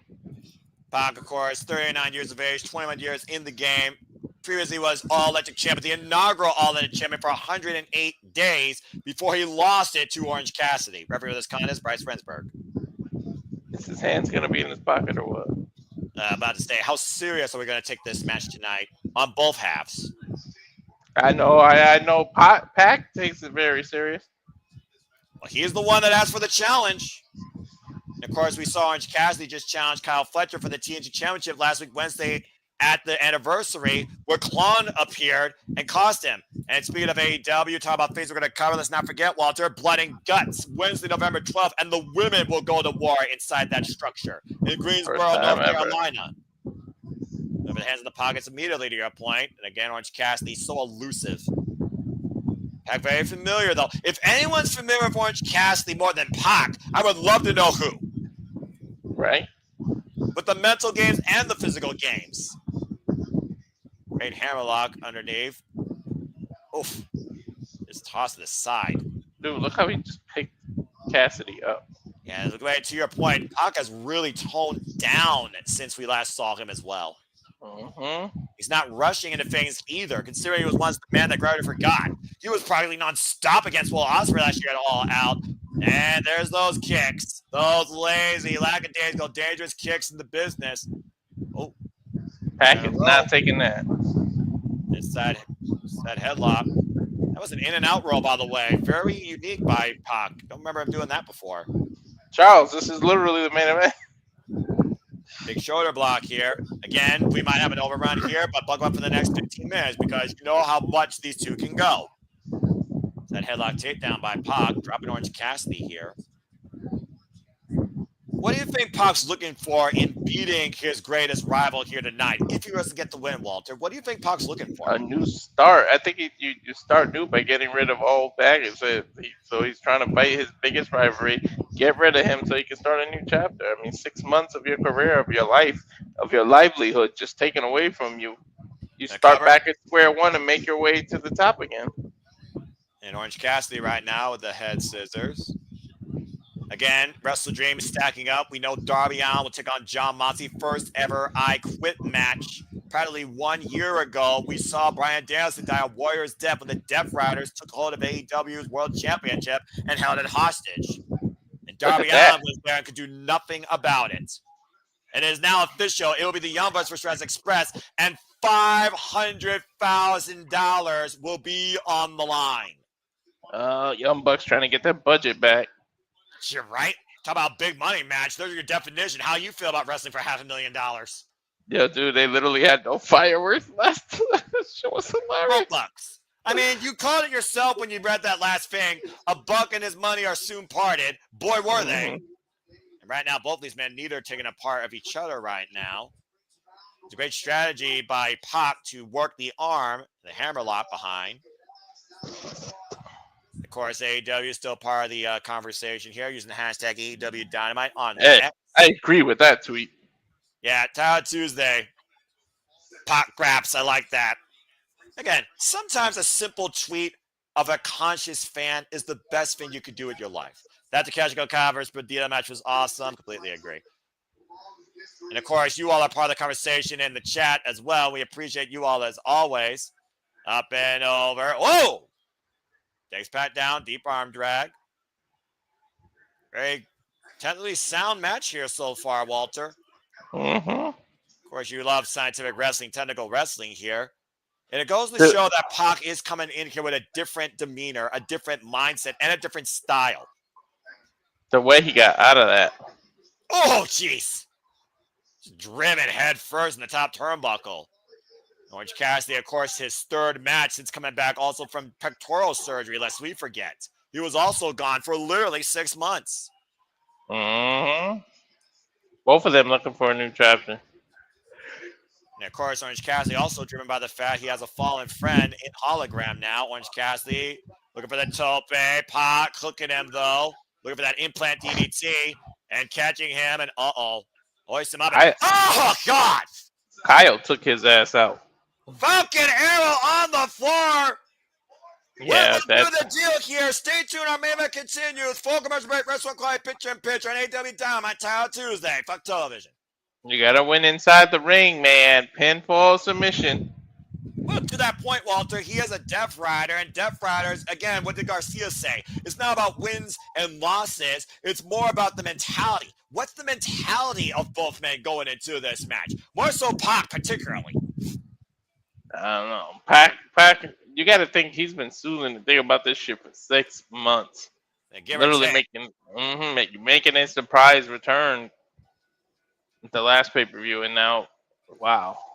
So anyway, we've got a commercial break. Let's just go ahead and review so far what WrestleDream has on tap. It will be the Young Bucks versus Jurassic Express with $500,000 on the line in what legitimately is a big money match. We now know that Brodido would defend the AEW World Tag Team Championships against Konosuke, Cassidy, Kazuchika, Okada of the Don Callis family. Chris Statler goes one-on-one for the first time ever against Thomas Tony Storm for the AEW Women's World Championship. Kyle Fletcher will settle the score with Mark Briscoe. They are 2 for 2. It's Kyle Fletcher versus Mark Briscoe 5 for the TNT Championship. We also know that John Moxley will take on Darby Allin one last time in an I Quit match. First ever I Quit match in AEW history. This has got to be the end game for both these men. It might be the first ever I Quit between two people that won't quit. And that's what I'm scared of, because we know how far these two will go to a degree, and I don't think we've seen the worst of it yet. And we also, of course, know our main event will be for the AEW World Championship, as Hangman Adam Page will defend against Samoa Joe, a man he's never beaten. As Samoa Joe says, what you will give me is what AEW needs, a champion, a real champion. Who tells truth and who falls in their own lies? Stay tuned. All at Wrestle Dream, October 18th. And again, Walter, that in itself is a hell of a card alone. I've seen exploding death matches. I've seen people get pierced with nails. We've seen thumbtacks. We've seen tables lit on fire. We've seen the caskets being lit on fire in AEW. Like, I shudder to think what these two are going to do to each other. You consider the last time we saw Darby Allin and John Moxley together, Darby Allin tried to burn John Moxley alive in a body bag. I'm just saying. And sprayed extra aerosol on it for a measure.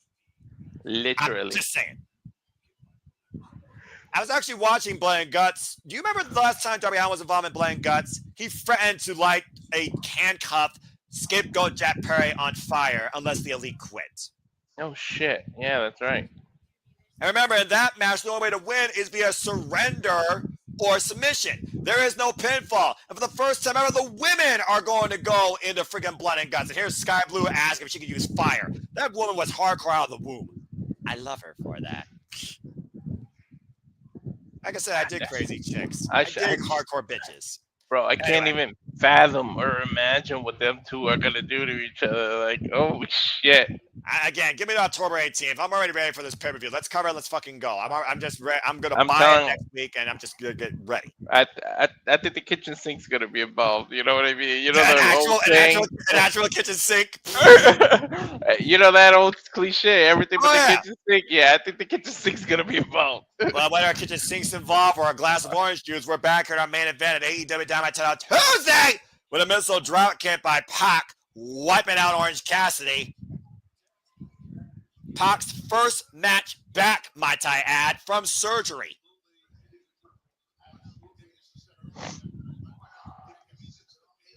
And again, the pacing of this match is so different than the previous encounters. It really surprises me. But again, we are dealing with two ring generals of their own right. When you figure about the men that Orange Cassidy has hung with, and you figure about the opponents that Pac has endured and beaten. They really have slowed. They really slowed the pace. What are these nonchalant slaps? Yeah, but I'll say, is Orange Cassidy going to try tonight? There's no poke behind those chops. Well, again, he's trying to get in Pac's head. Again, is Pac mentally sound? Is Pac in the right headspace? Oh, and he come knows on, Orange Noah. Cassidy. That pun went over your head, Noah? It probably did. I said there's no pope behind any of those chops. Oh, okay. You said pulp. You said, okay, fair enough. And right now, well, I guarantee you there's some pulp with these shots here. Big elbows being delivered by Pac and Orange Cassidy. Now they're lining up. Now they're teeing off. Now they're getting physical. Now they're firing each other up. Ooh, whoa. That staggered Pac to his knee. That rots him. Orange Cassidy now off the ropes. Oh, it runs in a pump kick. I don't know why randomly the Mimosa match just popped in my head. Considering it was right here in Daly's place, I can guarantee you that's exactly why. Remember, one of Orange Cassidy's first rivals was Chris Jericho. As both men collided in the middle, Orange got knocked but refused to stay down. We're not tub thumping here, folks. We might as well be. And again, Orange and Pot just squaring off in the middle here. What the hell, man? You saw that. You talked about a reset. How driven are you by that reset? You're seeing it, Walter. Yeah. German suplex. And Pac once again, or in control of Orange Cassidy. Orange hooking up Pac, positive for the beach break. Pac able to escape, roll through. And Pac. Oh, it's a boot. Wow. Ran through him with that PK like a football player. FUTBLL. Started out with a friggin' fight. We're getting a friggin' fight in our main event here, it feels like. They started out slow, but they definitely picked up the action. They have not lost a single step when it comes to the animosity with these two since October 2022, their last singles encounter. Again, folks, special programming note, next week Wednesday is a 3-hour Dynamite Collision special. The Go Home Stun On Millionaire to Wrestle Dream. What? Right You didn't get to call that stunner, huh? About to say. And Pac right now, staggered. Orange Cassidy looking to follow again. He will not be denied that. DDT! Finally hits it on the floor. That was outside of the ring, too. Yeah, good grief. Pac comes out clutching his neck, and not the first time we've seen that. He barely get up to his feet. There's no room outside the ring right there. Yeah, and again, those mats are not here to protect the competitors. They protect the floor. That's still concrete underneath there. Orange punch! He knocked Pac out on the timekeeper table, though. That's outside the ring. Wait, what is Orange? He broke the count up, though. He took a look up at, Walter. What the hell is on his mind? I know oranges grow on vines and can grow on trees, can fall from the air, and I know that we already proved Isaac Newton's theory of gravity, but this is not wise, Orange Cassidy! Nope. If he could hit this would be it. No way. Perching himself up on the top rope, Orange Cassidy looking down at Pac, hands in pockets, and falls through Pac through the table! He pretty much did a coffin drop. Just threw caution to the wind, quite literally like it was whatever. Look, he pretty much did a coffin drop. Yeah, legitimately. It was a whatever, and it was emphatically effective. Now back inside the ring, up and around, and caught again with an implant DDT. And a kick up. Orange Cassidy fired up here, Walter. Elbow pad off. Might be looking for the killing blow. And here comes Orange Punch connects. That's gotta be it. 1, 2. Oh, and he gets the foot on the rope to break up the 3 counts. Great awareness by Pac, knowing where he is as Orange Cassidy hooked the near leg and allowed the far leg to reach the ropes to leave Pac alive in this match. And Orange Cassidy once again going up to the high risk district here in this one-on-one main event at Title Tuesday. And Pac trying to, wait a minute. Pac doing what Orange Cassidy did back at Revolution 2020, rolling away from the high-risk move. In fact, turning the tables on Orange Cassidy, trying to break up freshly squeezed momentum here. Literally crawling his way up the stairs. Looks like he's had enough of this fight for one night. Trying to crawl his way up the stage here. I don't know, this is wise. And now Pac, what the hell is Pac doing? He can't even move very fast. Can't even get to his own damn feet. Now they're up in the audience here. And what the hell? Walter? Pac right now and Orange Cassidy are up in the stands. Oh! Where the hell are they going? Uh-oh. Is that I like know a where Cassidy's going. Oh, no. Tombstone pile driver. Holy shit, I didn't think he was going to actually hit that. But that was up in the stands. Did the lights go out? What the hell?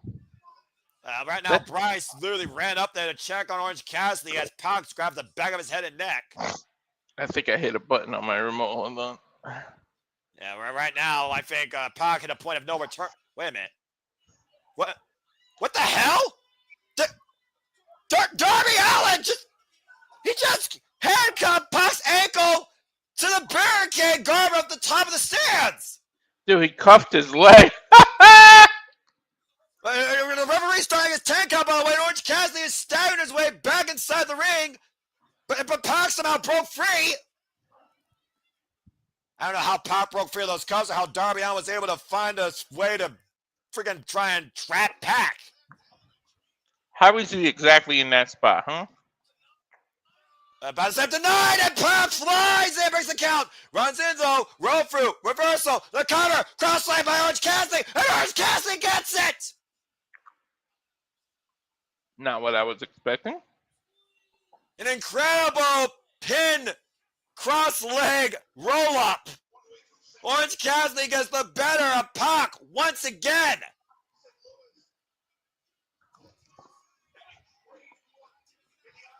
I mean, again, Orange Cassidy never said anything about taking any help. I don't think Orange Cassidy even knew that help could be in there. But now Darby. St. Louis is about to go. And what about tonight? Darby Allin's here, and he just screwed Pac. And look at that crazy-looking Darby Allin's eyes. What do the eyes tell you, Walter? Dude, did he just spray something on Pac? I don't know right now, but literally you hear Darby Allin right now jaw-jacking Pac. Look at that look. That's a terrifying. Why is Pac is pissed? And I think Pac is going after Darby Allin.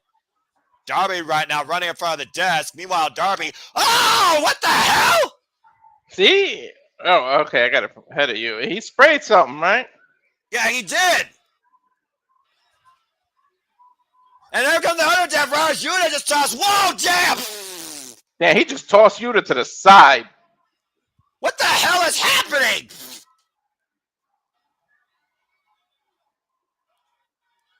The Darby. Where's Darby going? That's a taser. That is a taser. Whoa. The Darby right now. Derek Garcia looks like in hot pursuit, and Clark. What the hell just happened? I don't know.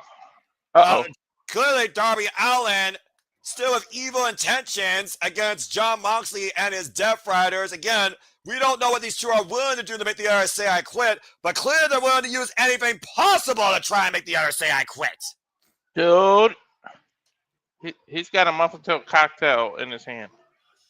And thankfully, he's being restrained. The fuck is wrong with you, Darby? Dude, he's got a cocktail in his hand. That is crazy. Darby Allin will commit murder if it means taking away everything from Jon Moxley. They may want to unsanction this match at Wrestle Dream. It could be a legal nightmare. Darby Allin will stop at nothing to make Jon Moxley say I quit, and vice versa. But for right now, homecoming concludes from Derek's place for Dynamite. This Dynamite almost ending in a freaking multi-conto explosion. For Walter Cruz, I'm Noah Foster. We'll see you later on for our next coverage here. This has been AEW Dynamite with the damnedest wrestle, apparently. What the fuck? With the freaking crazies wrestle. Well, with the Darby Allin's wrestle, apparently. No one's crazier than Darby Allin. The dude, he had a fucking Molotov cocktail. That's legal? No. You sure about that? That's not even legal to have in buildings. What the fuck? Oh my god. Darby Allin is one more freaking. I don't know what you call that. Just imagine. They're gonna have no rules in an I Quit match. Well, I hope they have freaking police on standby because Darby Allin might legitimately come in here with murder on the mind. What the hell are you getting yourself into, Jon Moxley? I thought Jon Moxley was the damnedest fool in AEW. Boy, was I wrong. Fuck the police. You need the fire marshals on hand. You need the warden of the FBI or somebody here. Someone in the psychiatric ward. Get a straitjacket on that man. If a body bag can't hold him, maybe a fucking straitjacket can. Something has to give and something has to end with Jon Moxley and Darby Allin for the sake of everybody. I think Moxley has finally met his match. Like somebody's crazier than him. That's saying something, Walter. But again, October 18th, you very well might be right. This might be a dream coming to an end with a life on the line. But still to come, AEW Collision Homecoming, Josh Alexander, Kula Ibushi, Trios Warfare with the Triangle Madness, Timeless Toy Storm, Chris Statlander, fucking hell, Darby, and the Harley Cameron, Mixed Trios Warfare with Little Nightingale and Jet Speed, taking on Megan Babe and FTR. Fuck me. And again, next week, special programming, 3-hour Dynamite Collision special. Next week, Wednesday night. That will be the go home to Wrestle Dream. I pray to God Darby Allin isn't there because I don't know how the hell you separate these two before they kill each other, quite literally. Again, for Walter Cruz and Noah Foster, thank you all for tuning in. You make it possible. This has been AEW Dynamite. What a homecoming, right? We almost burned the fucking house down. Cut the fucking feed. We'll see you all tomorrow for NXT Showdown. Have a good night. Cut the feet. Somebody cut Darby off. With what?